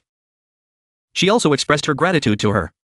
Garam looked at the situation and thought, now it's only playing with me. Why is it only focusing on me? She looked at the indifferent Gcoche in front of her and wondered, could she win against this girl? But this next time she was unlucky, Garam was hit by several consecutive attacks from her. She cried out in physical pain. She had to feel that every blow was quick and precise. But Garam looked at the situation and gritted his teeth in fear. How can I fight back? I don't know. A boy standing behind Dango suddenly called out. Dango looked at this person with curiosity. Before I could say anything more, this person ran away shouting, I'm running. But no, that Gcoche saw it. She warned, telling you to stay still. With that, she swung a fatal blow, sending that person flying away. Dango looked and sweated. Garam was horrified to see another villager killed, and she concluded that humans were truly stupid. Suddenly Garam realized that this was not the time to let his guard down. If he wanted to save everyone, he had to fight back. I have 3 martial arts books in my hand, I must make the most of them. Then figuring out how to defeat it, Garam opened one of the 3 martial arts books she had to find a way to defeat it. At this moment she spoke up to mock her, hee, look at the confused girl, now you intend to show me your skills? Then Garam seemed to be rushing towards her, while she stood there, exclaiming, so excited. Garam attacked but she easily dodged it. Every attack she made she dodged. At this moment, Garam thought to himself, good, now the distance has narrowed, he can't hold the sword, the opportunity to change the situation has come. But she punched Garam and said, go away, it's because of you that I can't hold a sword. Garam fell back, just surrounded it, then made it let its guard down. Garam once again affirmed, this move will definitely work. I have the ability to absorb knowledge through my whole body, the more I read, the more I understand. Accompanied by knowledge absorption, just one touch. Garam quickly approached her, lightly nudging her with his foot, causing Jisochai-J to cry out. Then there were continuous punches on Jisochai-J making her cry out, it hurt so much. Garam took the opportunity to say, here is the chance. She just kept attacking her in succession. She complimented her, saying that being serious is quite nice, but this is a bit difficult for me. Garam heard that and immediately thought, it's letting down its guard, it will open at any time. Garam attacked again, causing her to cry out in alarm. What is this? She seized the second opportunity. Moment of lapse of vigilance. If I had used that millisecond, I could have beaten it now.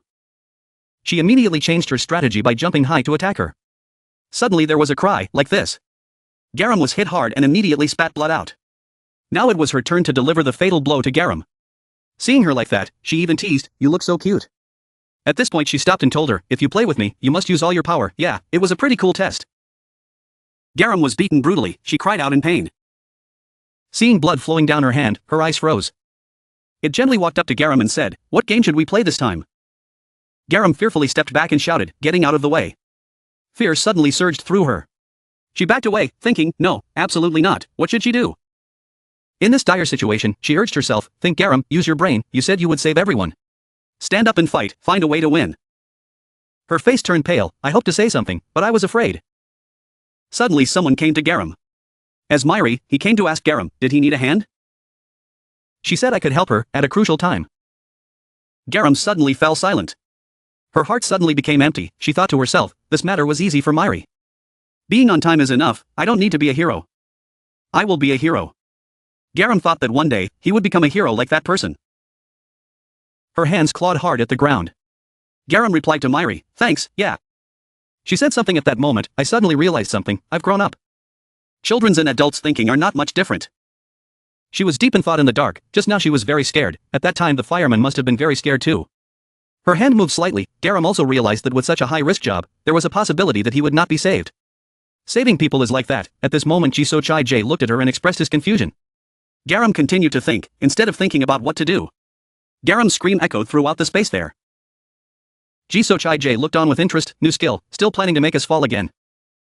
Dango looked at him in panic and called out, Garam. Her eyes now contained a secret green light. She still let out cries that echoed throughout the sky and thought in her head. This thought suddenly flashed through her mind.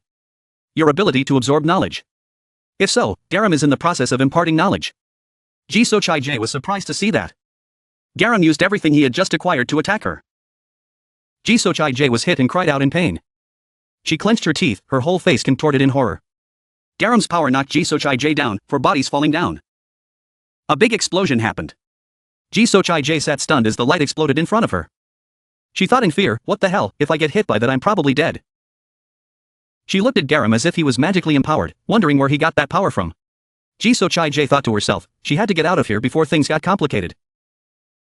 Garam was also in pain at this moment, she was stunned. Garam hugged one of her shoulders, gritted her teeth, sweat pouring down.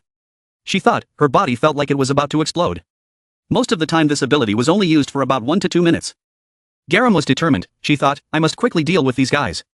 Jisochai-J was still sitting there, looking at her. Suddenly Jisochai-J propped herself up with her hands and smiled awkwardly. The good time has come, so I'm going home. She turned and walked away, speaking to Garam. Today I will spare you all, see you again beautiful girl. Suddenly a powerful blow came from behind, knocking Jisochai-J face down. At the same time Garam's question rang out, where to run? Garam frowned and looked at Jisochai-J and said, this game should end now. Jisochai-J fell painfully, screaming loudly, my beautiful face. She gritted her teeth, clenched her fists, and angrily looked back at Garam and said. You're suddenly so arrogant, did you think I was scared so you left? Jisochai-J seemed to be stimulated, turned around and rushed towards Garam. She rushed over and said, it's because I'm generous. A light source from Garam's direction flashed, accompanied by a strange sound. Ji Sochai-J stopped, stunned, wondering, what was that sound? Garam flew up, surrounded by a green circle of power. Ji Sochai-J was immediately thrown away. Garam asked her contemptuously, who needs your generosity? Ji Sochai-J was thrown away by the palm strike and shouted angrily. You're making me angry. Ji Sochai-J's hand grabbed the weapon, ready to strike. She crossed her arms in front of her chest to the sides, holding a star-shaped weapon in both hands, as if chanting, hugging her body, this time I'm really doing it. A wind energy source penetrates. Ji Sochai-J launched an attack towards Garam. It was a meteor shower. Garam heard, suddenly more tense than ever. His eyebrows furrowed. The novel Mountains and Waves was based on a real character, Major General Waisunsai. In the original, Major General Waisunsai used waves to fight, which was also the tactic he used all his life. All three of these tactics were rewritten in the novel, and one of them was that, in the Sajin dungeon, Garam summoned an extremely powerful source of power, a dazzling blue light appeared. Ji Sochai-J saw it and suddenly shouted loudly. Everyone, isn't it beautiful? Pick it up again, no, don't do as I did. Take it again. But Garam seemed to have reached her limit. She painfully spat out a mouthful of blood, looking extremely miserable. Garam covered his mouth with his hand, feeling the change in his body. He could feel his insides closing, he had to strike the decisive blow. Ji Sochai-J's eyes lit up, as if she saw something interesting and exclaimed, oh my god. Second strategy, Garam continued to attack, fighting desperately. This made Ji Sochai-J cheer happily. I see, so you're overdoing it? The second strategy is Hong Yi and Jin. Garam stubbornly makes the decisive move. Attack Ji Sochai-J. Surprisingly, she dodged Garam's attack, your attack was so obvious. Unexpectedly, Ji Sochai-J dodged Garam's attack, dashing behind her. She even laughed loudly and eagerly, as if mocking Garam, wasting a good move.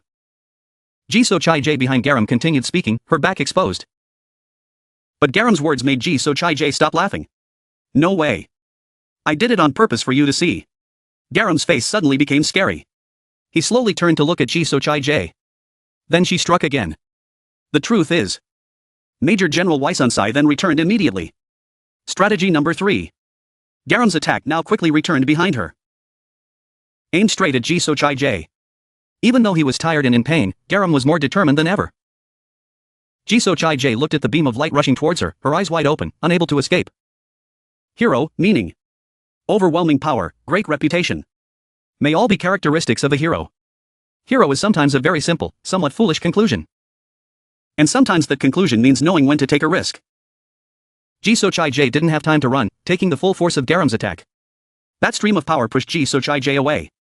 There was a long dent on the ground, enough to show how powerful the attack just now was. At that moment, Garam already become someone's hero. Garam, are you okay? Someone shouted. Dongo hugged Kim Minsung and called Garam. Suddenly Garam lifted his foot and walked forward. The flower branches also swayed in the wind as she walked by. Garam seemed to be stimulated by something. She kept asking, is it fun? If it were you, you wouldn't have come this far. Then Garam suddenly leaned over, falling down as if his whole body was smashing into the ground. The rose petals still sway in the wind. Everyone looked at their feet in surprise, how many roses suddenly bloomed brilliantly. Garam did not fall to the ground, because she was lifted up by the petals. Garam was falling on blooming flowers, hundreds of flowers blooming around where she fell. I'm pathetic, right? Myri was now standing right in front of Garam. He looked at Garam, hearing her ask such a question. No, Myri replied to the girl who was still face down on the ground. Garam suddenly asked him, could he help him just this once? Myri seemed not to hear clearly, and asked again, what? Garam said, helping me stand up. But at some point, in the distance, the sun was already peeking out with bright rays of light. Myri heard that request, he looked at Garam.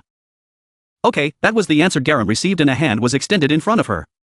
Garam reached out his bloody hand and grabbed Myri's hand. She smiled with satisfaction. Thank you, Garam said to Myri, and the flower now bloomed brilliantly. Two hands clasped together as a covenant. Garam bowed his head and said, thank you. Myri carried Garam at a fast speed that made her scream, slow down, I'm really going to die. Myri said, okay. Kim Minsung ran in, out of breath. He stuttered. Are you okay? Garam said, what's wrong? You seem better than I thought. Kim Minsung said, his mouth spraying black liquid mixed with tears and snot. Please lie down, he begged. Garam said, he should be the one lying down. Kim Minsung's tears and snot were running down his face, and more black liquid was coming out. He said, if it weren't for everyone, who knows what would have happened. Garam felt extremely disgusted. She panicked and said, go out and see. But Kim Minsung still didn't stop. Thank you. Thank you for saving us. Garam panicked even more. Oh. Move aside. Myri, who was standing next to him, was also stunned. In the distance, there was a figure watching everything that was happening. Dongo's face darkened as he wondered. Garam had been through so much. What the hell was he doing? He was so useless. There are countless flowers in bloom. Someone's voice said. Are you looking for this flower? Everyone was amazed by their beauty. Someone exclaimed. Wow. The senior followed excitedly and said. More than I thought. Is it okay if we give it all to you? The long-haired girl said. Is this flower worth anything? It smells like nothing else. Garam said emotionally. Captain, I did it. Commander, Jean Garam did it. Garam said. Senior. What are you standing there for? Put it in your pocket. Senior replied in confusion. Okay. The long-haired girl said. Luckily it helps. Dawn is breaking. Shovels are digging in the ground. The crowd gathered at the cylindrical mounds of earth. Jean Garam, Onmiri, and Kim Minsung stood there watching them intently. A lump of earth. Kim Minsung looked sad. Image of people cheering. Hero. Hero has appeared. Kim Minsung felt more and more heartbroken. He let out a sigh. Garam also noticed the abnormality. He wondered what was going on. Someone in the crowd gave orders. Come on, let's clean up the village. Garam stepped forward and said, let me ask. Only then did Kim Minsung startle and ask again. Huh? Garam asked Kim Minsung. Can he and everyone find some shelter? But she thought. It would be harder to go by yourself. Kim Minsung didn't quite understand what she meant. Find shelter? Garam told him honestly. There was a place not too far from here. And very safe. She continued. We will come to rescue everyone as soon as possible. So everyone stay there for now. Dongo said quickly. But why? That would take more time. Garam denied. That's not a good idea. She explained immediately. It would be very risky to move people at the same time. If the zombies found out, it would be very troublesome. Garam suggested such an idea. Let's go back to the headquarters first. Then find a way to bring the person back. Dongo agreed. Ah, right.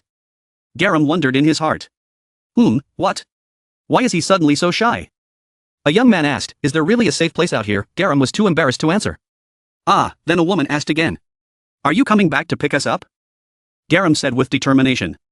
Don't worry. We will definitely come back. Suddenly she turned to Kim Minsung and said. Minsung, take this.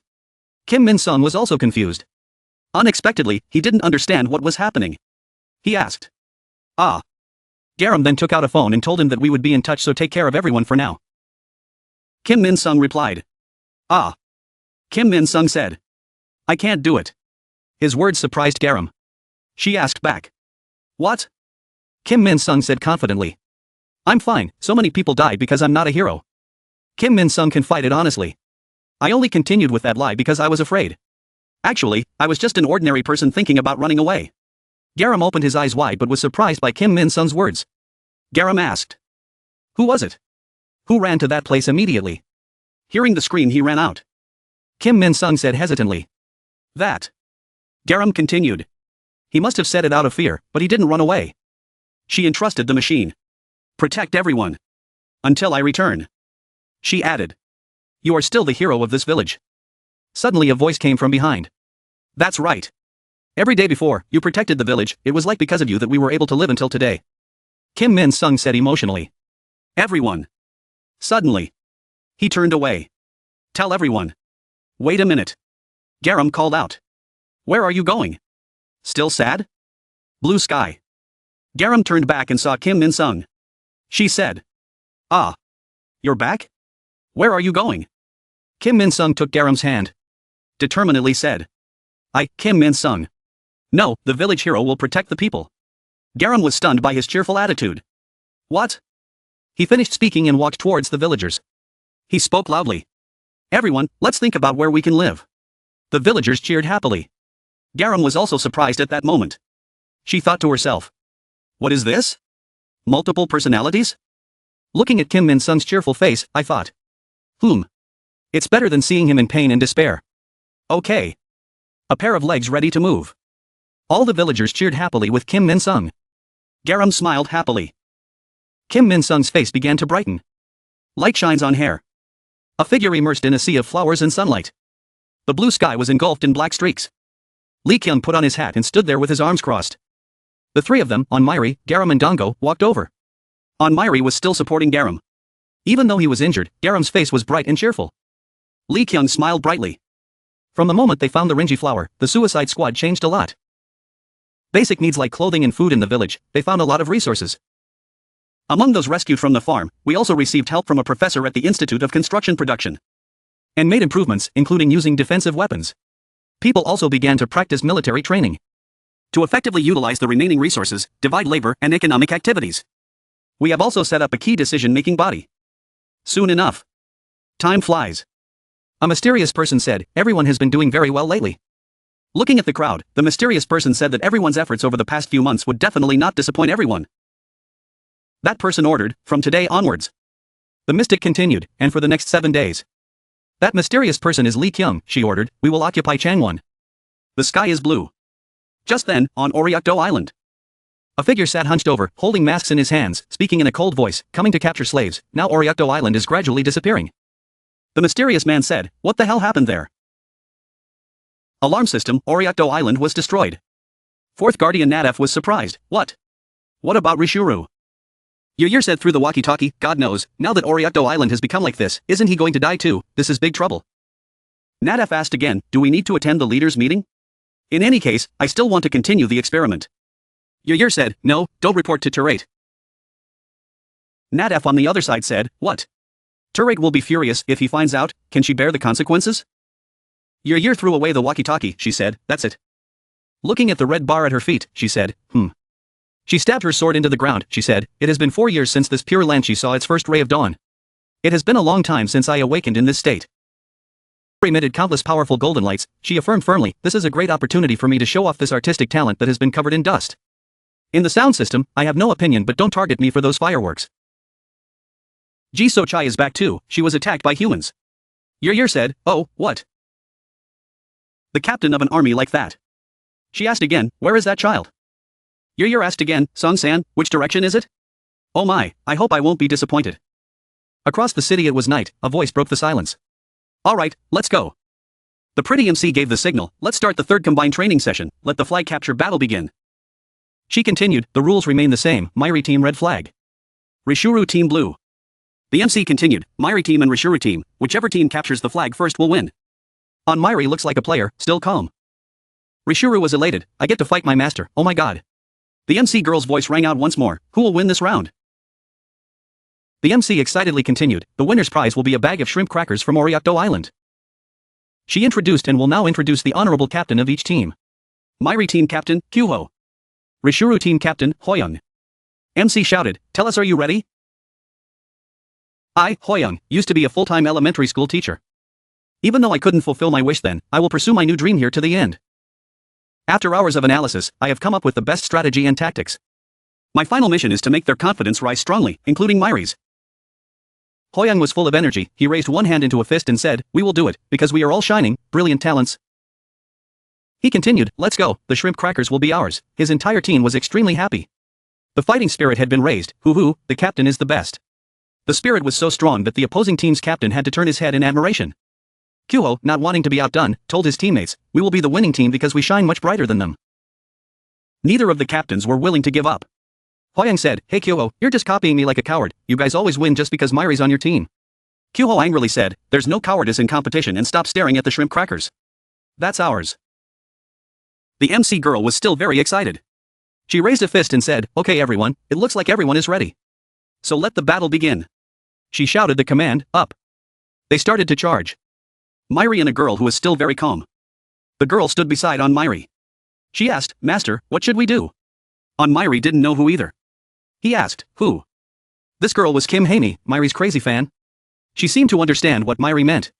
She said, I understand. She raised her sword and said, then I will take care of this myself.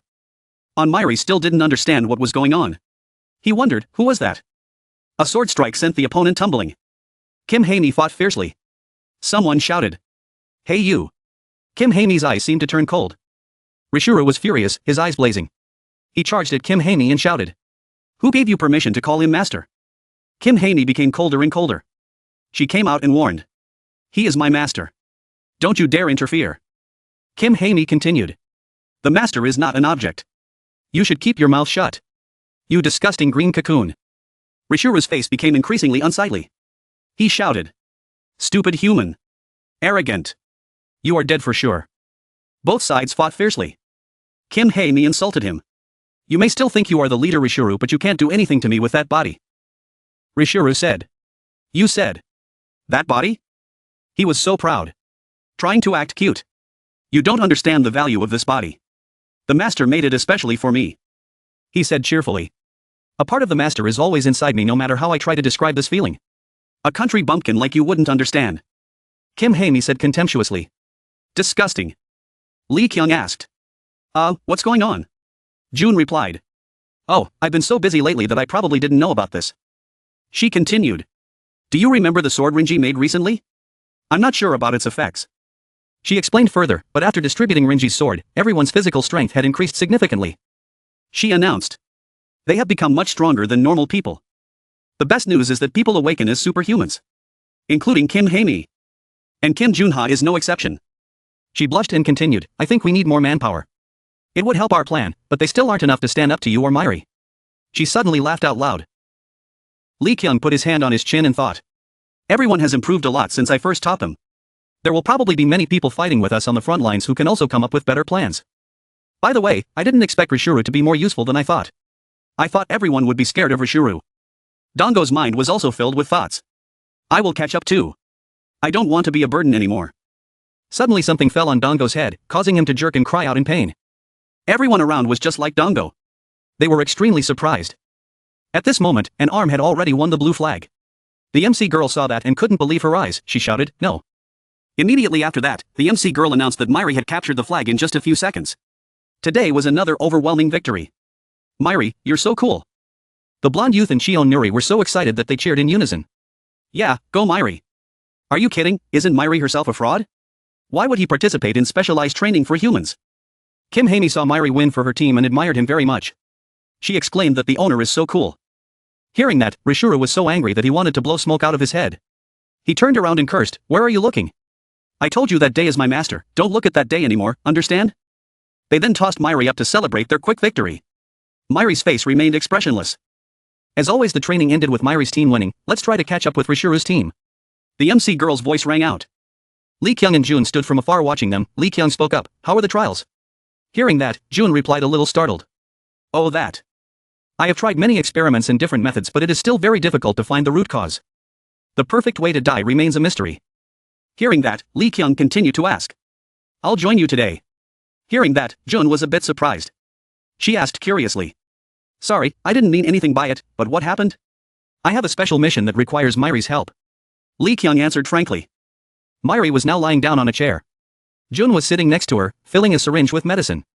After taking the medicine into the syringe, Jin began to inject it into Myri's arm. She said, MF250, the estimated mortality rate is around 0.0025%. After the injection was over, June smiled and looked towards Myri, saying she hoped he would have a good dream tonight. Myri replied yes. Dreaming in my head. Myri wonders what it feels like to have a dream. In the room, Myri's electrocardiogram machine is working. Lee Kyung stood behind the glass observing Myri lying down, probably sleeping. She thought to herself, if the experiment continued to fail, it would be difficult for Myri to trust us again. But I need Myri's help for upcoming missions, in the future the only way to get Myri's cooperation. It was to awaken the humanity in Myri. Lee Kyung thought to himself. But I need Myri's help for future missions, the only way to get Myri's cooperation. Seeing Myri lying on the chair to check, a thought crossed her mind. Lee Kyung said. It was to awaken the humanity in Myri.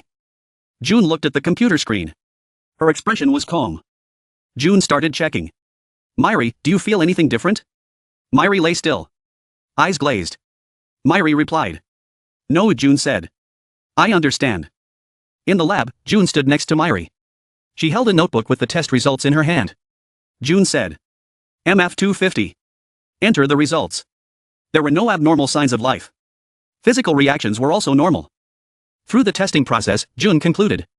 The result of the 250th experiment was a failure. Lee Kyung was stunned. There was a knock at the door. Jizian said. Who could it be? Jizian and Haeyoung opened the door in surprise. Jizian said. Huh? Myri was standing at the door. He was sad. Jizian quickly asked him. What's wrong, Myri? Fast foods that Jizian used. Jizian looked at Myri and asked. Lee Kyung told you to come help me all day. Myri replied. Yes. His face was still the same. Haeyoung held her cheeks with both hands and looked at Myri with interest. Jizian raised her hand in a hesitant gesture. Haeyoung became even more excited when she heard that. Her cheeks turned red. Haeyoung said.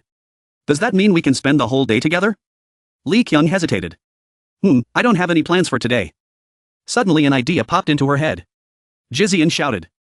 Oh right. Jizian suggested. Let's make curry? Myri asked doubtfully. Curry? On the way to buy food, Myri remembered Jizian's words. Do you remember the wish I mentioned at the camp? I said I wanted to cook for you. Jizian smiled as she recalled the past. Jizian explained. So I thought we could cook together today. Let's go get the ingredients for the curry, okay? Myri and Haeyoung were going to buy ingredients as Jizian told them to. Myri was in charge of carrying the things while Haeyoung was in charge of choosing the ingredients. Haeyoung had a small notebook in her hand. Haeyoung was reading it attentively. First, we need carrots. Where can we find them? Haeyoung asked Myri. Myri, have you ever seen carrots in the village? Myri repeated. Carrots. In the small house, Garam contacted by walkie-talkie. Garam asked. Hello, can you hear me, Minsung? The voice on the other side of the walkie-talkie said, yes, I heard it. Garam lay on the bed, holding a book in his hand, both reading and discussing with Minsung. Garam said, when the Changwon plan is over, maybe we will come and take everyone away. Minsung's voice came from the walkie-talkie. Minsung was surprised. The Changwon plan. Garam replied. That's right. I think it will be carried out next week. Suddenly there was a knock on the door. Garam interrupted and looked up. Wait a minute. Minsung. Garam asked. Who is it? June opened the door and Haeyoung and Myri appeared before her. She smiled happily and said, hello, do you have any carrots in the house? Garam heard Haeyoung ask. Garam said, carrots, why are you looking here? Haeyoung heard that and was surprised and softly said. I don't have any. Myri suddenly came here. Garam was surprised when Haeyoung said that. Garam exclaimed. Myri did that? Myri remained silent. He didn't say anything more. Garam asked Myri loudly. Hey Myri, why are you asking me about carrots? She wanted to know what he meant. Suddenly a carrot appeared in front of Garam. Myri saw the carrot and pointed her finger at the carrot. Myri spoke. Carrot. Garam was stunned. Huh?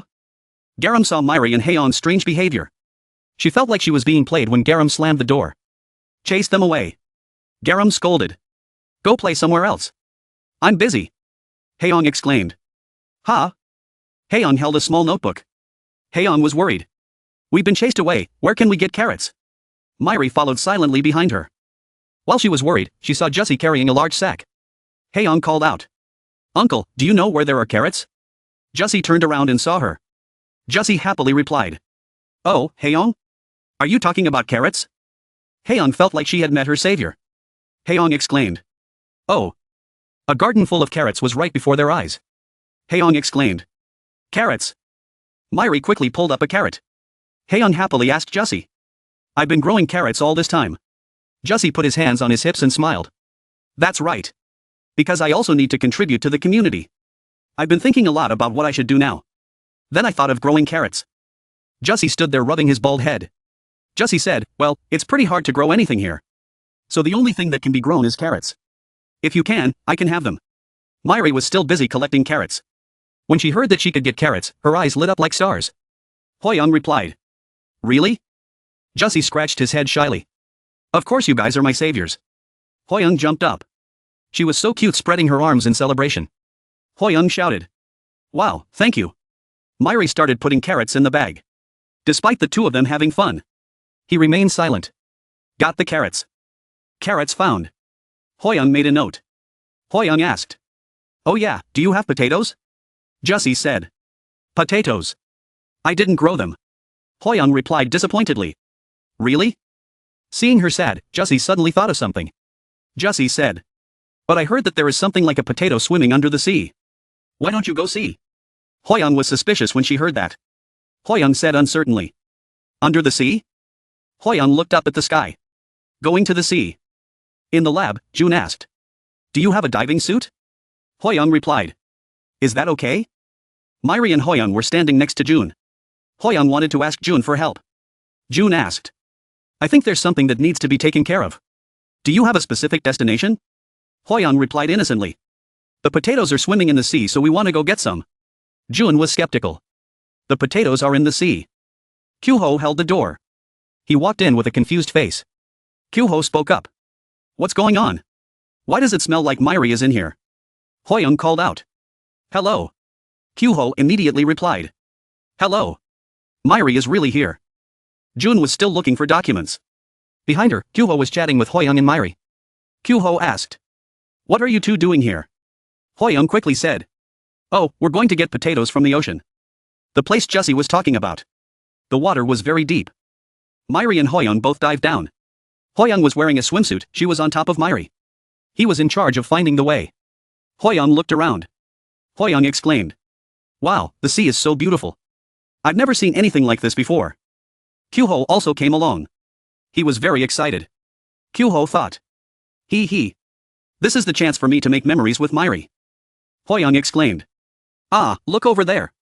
Her eyes lit up. Kyuho replied. Huh? Hoyoung said. There's a fish that looks like a real potato. It has blue fins. It looks like a fish. Kyuho looked at it suspiciously. Kyuho was scared. What is this? Did it mutate from the zombie outbreak? Hoyoung quickly urged Myri. Myri, let's go catch it. But Myri seemed to have seen something very scary. Myri said. Ahead. Hoyoung couldn't hear clearly. Huh? It is a giant fish. It opens its mouth wide waiting for its prey to fall into its trap. Hoyoung shouted. Kyuho was also scared and scolded. What the hell? The three of them were a very short distance away from the giant fish. The situation was very dangerous. The giant fish closed its mouth. Made a loud noise. Hoyoung shouted. No, that thing ate our potato fish. Kyuho's eyes widened. Kyuho exclaimed. Everyone look. That fish. Missing one fin. Kyuho observed the large fish. Kyuho judged that. It must be a trace of the previous battle. He was certain that this monster was the ruler of the sea. The giant fish became more and more ferocious. It rushed towards the three people, its mouth open wide as if it wanted to swallow them whole. It was coming towards us. The big fish rushed forward. Under its body was a yellow color. Myri looked up at it silently. It rushed very fast. The big fish made horrible sounds. The big fish remembers. But unexpectedly it was slashed by a sharp beam of light, causing one of its fins to break off. The big fish opened its mouth. Each ray of light split the sea in two. Very strong. It was Myri. He was climbing the tall building at that time. Rays of light carrying destructive power spread out. His body was thin. His clothes were torn. But his face was expressionless. In his hand he held a long bone. The fish looked up. Tears rolled down. The big fish cried out something. And that day I felt the fear of death approaching. So that fish? Kyuho asked in confusion, huh? What is this? Myri defeated it. Myri looked up at the fish. He remained silent. Haeyoung heard about Myri catching a fish that made her proud. Haeyoung shouted. Wow, that's Myri. Then, Jizian was happy to see that everyone had returned. Jizian spoke up. Oh, everyone's back. Kyuho came too. Myri's group returned with all the ingredients they needed. Along with a huge fish that attracted a lot of attention. They helped pull the fish to shore. Everyone behind cheered. Jizian saw so many people coming over that she was confused about what was going on. Jizian asked softly. Huh, why are there so many people here? That left Jizian with a huge pot of curry. It kept her busy in the kitchen. Too much work. Jizian whined. Help me. This hastily prepared dish turned out to be the worst. A bowl of purple curry. The smell of horror wafted up. Everyone saw it and replied in unison. Thanks for the meal. Myri, Hoyoung, and Kyuho sat in front of 3 bowls of curry that Jizian had cooked. Everyone's faces were sad. Hoyoung exclaimed. Oh my gosh, that's disgusting. And Kyuho sniffled. Sob. Looking at the purple curry dish on the table emitting a horrible smell, everyone around gagged. Someone asked, is this curry? Maybe I shouldn't have come. Jizian once said she was good at cooking. Hearing these words, Jizian felt like a knife was stabbed into her weak and fragile little heart. She turned away with tears streaming down her face. What do you want me to do? Kyuho turned to Myri and said, try it, Myri. It's not that bad, Myri thought to herself. But suddenly Kyuho remembered. He said, oh right, Myri didn't eat anything, right? Hearing that, Myri fell silent. He remembered his mother. She had told Myri that no matter what happened, she must not skip her first meal, she would always watch over her. Then Myri picked up the spoon. In Myri's mind now is the image of the little boy sitting in a corner holding the cake in his hand, Myri crying nonstop. Still the same scene. Myri sat on the bed with messy clothes, surrounded by corpses. The boy sat quietly eating cake, one shoe on his foot had slipped off. Even when he grew up, Myri was still pensive, with the familiar cake in his hand. Then Myri just dropped the cake in her hand. Back to the present, Myri took a spoon and put a piece of curry in his mouth. He quietly tasted the flavor of this curry. Seeing Myri eating the curry on the table, everyone around was extremely surprised and exclaimed, oh my god, I've never seen Myri eat before. Everyone asked Myri how she felt. Myri was still pensive. Then Myri slowly replied, too bad. Hearing Myri's answer, everyone burst out laughing. Jizian, Myri said the taste is terrible. Hearing that, Jizian turned away with tears streaming down her face. I know, be quiet. Myri silently looked at the curry dish on the table. Lee Kyung saw that and just hummed. Looking towards Myri, she thought to herself, I hope today is meaningful to you. Then she also tasted the curry on the table, but immediately she had to say what is this in her head because it was so bad. The scene changes to another place, a clear blue sky. A voice from the walkie-talkie rings out. Minsung, are you there? You and the villagers are in the shelter, are you okay? The walkie-talkie was now lying in a corner on the ground. The voice was again broadcasting the Changwon plan that I mentioned earlier. We were planning to infiltrate Changwon. It will be soon, so please wait for us a little longer. Yer killed Minsung, who contacted Garam before she called. Yer sat silently in front of the corpse she killed. Garam called and said, the Changwon plan I mentioned earlier, we are planning to infiltrate Changwon. She continued. It will be soon, so please wait for us a little longer. Yer killed Minsung, who contacted Garam before she called. Yer sat silently before the corpse she had killed. She spoke up. You're so free, Garam on the other end of the phone line asked, startled, what, who is it? Yer defiantly said. I will disable all barriers. So come see me. She continued. You and I are both trained in martial arts. So don't be so rude. Garam was confused. Could it be you? She continued. You are Yer. Yer said with a murderous look. I've been waiting for you. Garam shouted. What did you do to Minsung? Hey, when she finished speaking, Yer stomped on the phone with a needle. On the other end of the line, Garam was extremely shocked and scared. His hands and feet were shaking. She thought back to her earlier words in fear. Don't worry. We'll definitely be back. After remembering the previous promises, she suddenly shouted. No way. Garam went to the suicide squad and told everyone the whole story. Rishuru spoke up. It was Yer, to be exact. Rishuru continued. That Yer girl was always obsessed with becoming stronger. Although that obsession was different from mine. Thanks to that, we had to fight a lot. Rishuru affirmed. That girl is the only one who is good at martial arts. Lee Kyung said worriedly. This is trouble. Our plan will fail. Garam turned away and said. I'm going first. Lee Kyung looked at Garam and asked. Are you okay?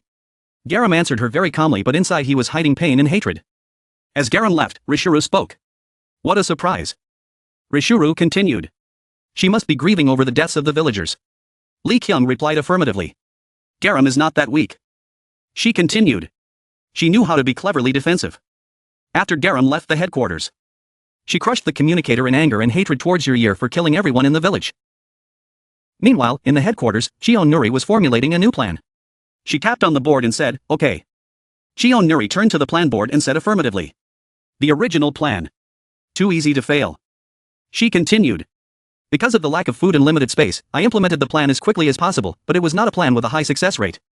She concluded that it was because we lacked information. She continued. Despite a few recent discoveries, the only thing we know about Changwon is great walls were erected in a wasteland, that's what. If there is no way to know their numbers, all plans are in vain. Cheon Nuri held the stick and turned it while thinking. But what if the door here is unlocked and we don't have to worry about lack of information? Lee Kyung turned to Rishuru and asked, could it be that Yer is lying? Rishuru replied affirmatively. I don't think so. If so, that would be crazy. Lee Kyung also thought that Rishuru's words were true. Cheon Nuri continued to spin the stick and said. There will be a battle of strength with each other. Our losing rate is 0%. She suddenly stopped swinging the stick and said firmly, and she would have to open the door. There would also be no reason to refuse that request. Rishuru was delighted to hear that. He thought to himself. Oh my, this is intense. I wonder how exciting this will be. But I have to stay by my master's side, right? Cheon Nuri turned to Lee Kyung and asked. Where is Myri? Lee Kyung replied. I don't know. I haven't seen him recently. I'll go look for him. Meanwhile, in another place, Myri was sitting alone near a tree. Jizian was walking when he met someone and asked. Is that Myri?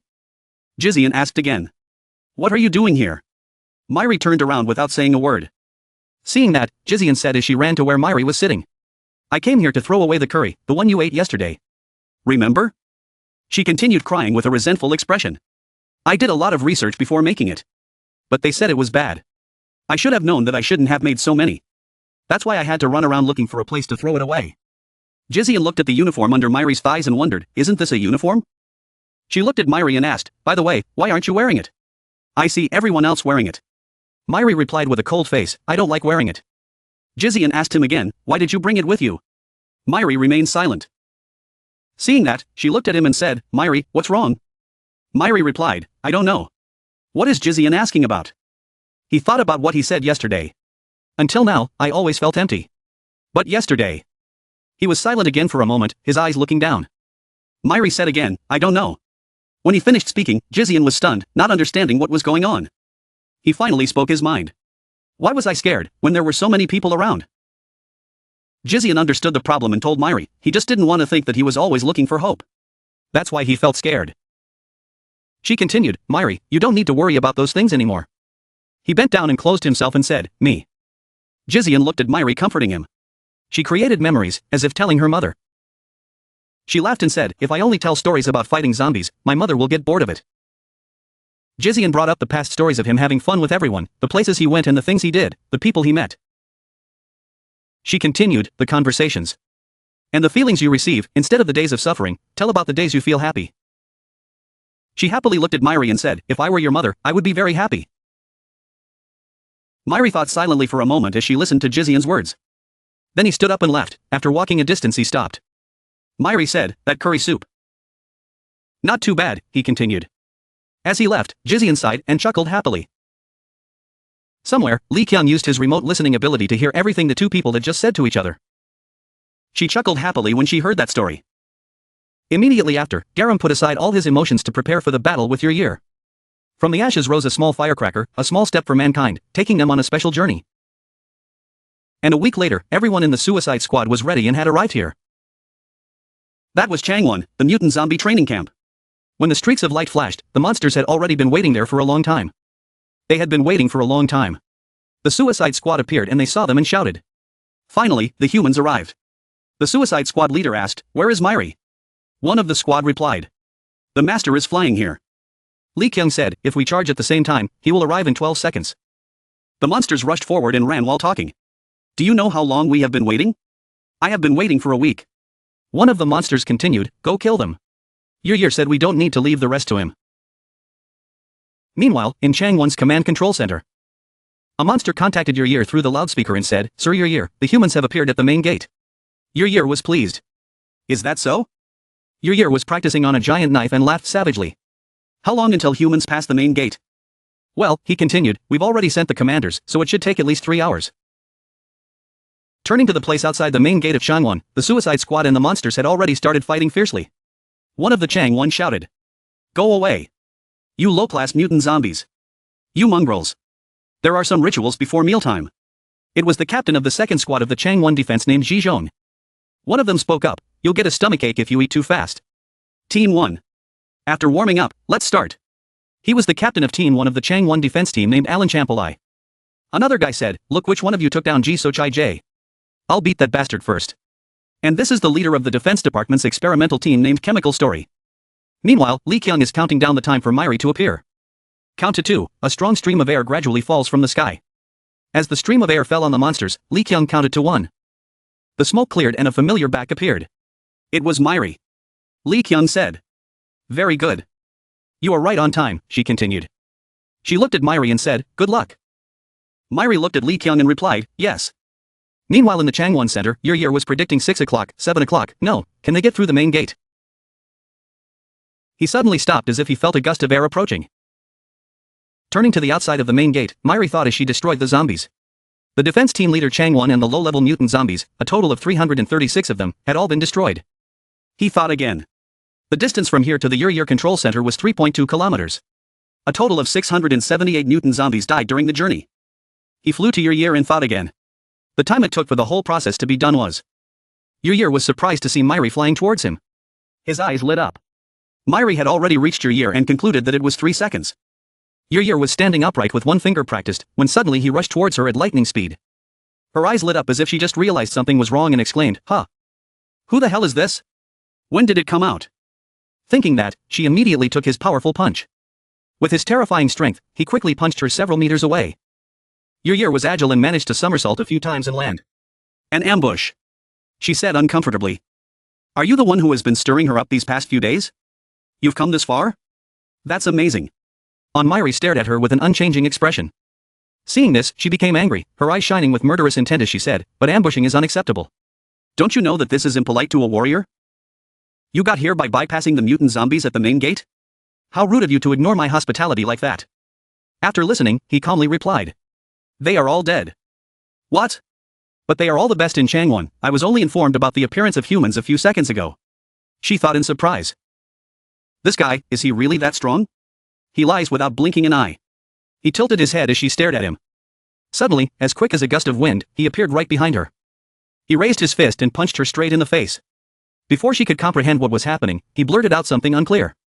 As soon as he finished speaking, he punched her hard. What the hell, I didn't even know I was punched until I got punched a second time, she thought as she took the full force of his blow. I didn't have time to see anything, her eyes lit up. That's right, Yair said, taking the Japanese sword in his hand. At this point, everything was clear. You, the one who killed the managers. She stood up and looked at him warily. Guess, do you know why I didn't block Chanwon? Hearing that, he asked in confusion. What? She replied. Just in case one day I meet someone stronger than me. Then some unknown red bars appeared in the sky. They fell to the ground. She continued. If I could dedicate everything to martial arts.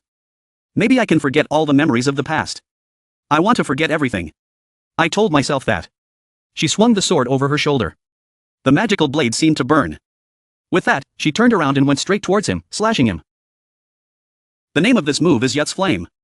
Yut is a traditional Korean board game. Myri's half-body was floating. His expression did not change as he spoke. May I ask? Witnessing this scene, Yair was surprised and thought. What the hell am I seeing? Do you know where Yair is? He said casually. She asked back. What? This crazy guy. He didn't come here because he knew I was here, he just randomly barged in. She thought to herself. She gritted her teeth and cursed angrily. Damn it. I don't know what power you have. But it definitely has its limits. I am Yair. He said. Oh really? Then sorry for intruding. But I don't care. After saying that, he healed her. He kicked her hard on the head. She took the full force of that blow. Thrown several meters away. Broke several sturdy bamboo trees. Because the blow was so strong, she vomited blood and coughed. Immediately, warriors appeared one after another, weapons in hand, running towards them, shouting loudly, charge, follow the path Myri has opened and break inside. We will rescue the humans as planned. We will go around east from the main gate and rescue all those being held as slaves. She explained quickly. Then he turned around and said, I'm giving you command, Garam. Hearing that, Garam replied, understood. Okay, then I will. Lee Kyung stood back and took out the things behind her back. Lightning fast. On this side at the front guard tower super defense system. One of the soldiers on guard turned around and asked, what the hell is going on? Should we go and check it out? The other replied, I think we should wait because we haven't received any orders yet. As soon as he finished speaking, something suddenly jumped past. What was that? What just passed by? They said in panic. In a flash she was on top. She successfully passed through the soldiers. Good, she said. So this was a superior defense system. It was right in the heart of Changwon. Just as Rishuru had said. She said and put her feet down and thought, within a 50 kilometers radius of Changwon, at this level, they would be paralyzed within 3 months. But it doesn't matter anymore. I think it's perfectly possible to let Myri take it on. Thinking that, she quickly deployed the skill, its name was Enhanced Vision. That's what people think her ability is, but in reality it's a little different. Her powers include sight, hearing, touch, smell, taste, gravity, endurance, agility, and many more. It is the ability to enhance all human senses and abilities. It's just that she focused more on vision because it had the least risk. Amplifying her senses by 580%, her eyes glow brightly as she casts the skill. Immediately the entire territory was under her control. From now on, no attack will escape her radar, she said. On this side, suddenly an angry soldier swung his stick and hit someone and said, how dare you destroy this place? The man immediately shouted in fear. Suddenly something appeared to block the soldier's attack. Seeing that, he got angry and cursed, what is that? How could you block my attack? It turned out that she was observing from this side and using her ability to protect that man. She thinks and acts up here. Don't worry my members. No human will die in my sight today. In the computer room, the beeping sound kept coming. Nat F was working when she heard the beeping sound and she automatically said, huh? Who is calling me while I'm in the middle of an experiment? The other end of the line immediately spoke, reporting that 2 errors had been detected. The energy stored in the second machine was being transferred. After hearing that, she was immediately stunned and said, what? The errors we are looking for are those 2? Switch. She was talking when suddenly someone rushed in and called out. Sir Nat F. She replied. How? Right now, humans are infiltrating Changwon headquarters. Please give us orders. He said in panic. Human, she thought. You're damn it, I told you not to make trouble. Wait. Then could it be human error? Maybe this is an opportunity. As a scholar, I cannot lose this opportunity. Thinking, she gave the order. The defensive tactics will begin now. Nadaf held out her hand and gave the order. The defensive tactics will begin now. Deploying the Penset system activation skill, a very skillful-looking system panel immediately appeared before her. Mobilize more defenses. It will take a while to activate. The soldier who heard her said that was startled and replied, understood. After he left, she called Bixie, and the phone next to her beeped in response. She ordered, send the emergency message. It replied, who is it for? Turret. On the other side, a soldier cried out miserably as he was hit from behind by Garam's attack. She sighed and looked at the soldier lying on the ground, gritting her teeth and saying, why are there so many of them? After saying that, she immediately thought deeply, she had to quickly save everyone, only then could she save them and get them out. Suddenly a man with a stick came out of nowhere and attacked her from behind. He was so angry. Die, you dirty people. She heard the voice and turned around to look, but it seemed like it was too late. She blurted out. Oh no. Suddenly Jussie rushed forward and elbowed him away. She saw that and happily said, bald uncle. After hearing that, he winked at her and replied, no need to thank me. Just remember to buy carrots next time you come back. Garam hesitated to say thank you, but he turned and left, shouting loudly and aggressively, come here, you mutant zombies. She looked at him and smiled shyly. Just a few days ago, people were still terrified of this campaign. No matter how many times they are trained, just think back to what they have endured. It's really hard to think about defeating mutant zombies. Honestly, she thought she couldn't turn things around. But it seemed she was wrong. She looked over to the other side. He thought to himself as he dodged a blow from a man. Here they come, the mutant zombies. They fought fiercely with the warriors. But it seemed like they were having a hard time, so they got angry and said, how can humans be so strong? That's right, humans are the honorable warriors of the Suicide Squad. Garam slapped her face repeatedly, trying to calm herself down. Get a grip. Jean Garam. She thought, then spoke out loud, resolutely. Stay calm and go save someone. There is a mutant zombie commanding the humans on this side. He stands there giving orders. Team 88 will support Team 102. It turns out this is the 3rd prison security unit. Seeing them slow down, he shouted. Don't be stupid. Hurry up. Hearing this, Jean Dugan stared at it without saying anything. Then he turned around, took the towel from his neck, wiped his sweat, smiled and said to the people around him. Hanzo and Juana, the kids are in your care. He immediately replied yes. Good luck, uncle. I will keep an eye on them. Seeing that, he turned to the other side and said, Jongsik, Jangan, I came to visit these two. He saw the 2 kids doing something mysterious and went over. Uncle said. Hey guys. Jangan turned back and replied. Oh hello uncle. Why don't you come greet me? What are you two so absorbed in? Listen to what you said, the 2 children said sadly. It's nothing. Because they always call us by code, we didn't know you called. We must have forgotten our names. Jean Dugan was stunned for a moment. After a while, he sat down and said kindly. Jongsik, Jangan, I told you 2 already. You must have forgotten. I will always call you by your real names. He bowed his head. Nothing will change. The mutant zombies will call us by code forever. Like we are machines. Then what is the meaning of life? Then wouldn't it be better to die? Jean Jungo said. Know why they call me by code? He replied. Why? They can't walk or get sick. They just live like this. He explained quietly. On the contrary, as time goes by, humans go through more and more things and gradually evolve. We constantly improve and develop. Jangan, did you say they treat you like a machine? That's exactly what they want. The 2 children listened to him, dumbfounded. They destroy our true identities, make us lose our human instincts, and treat us like animals.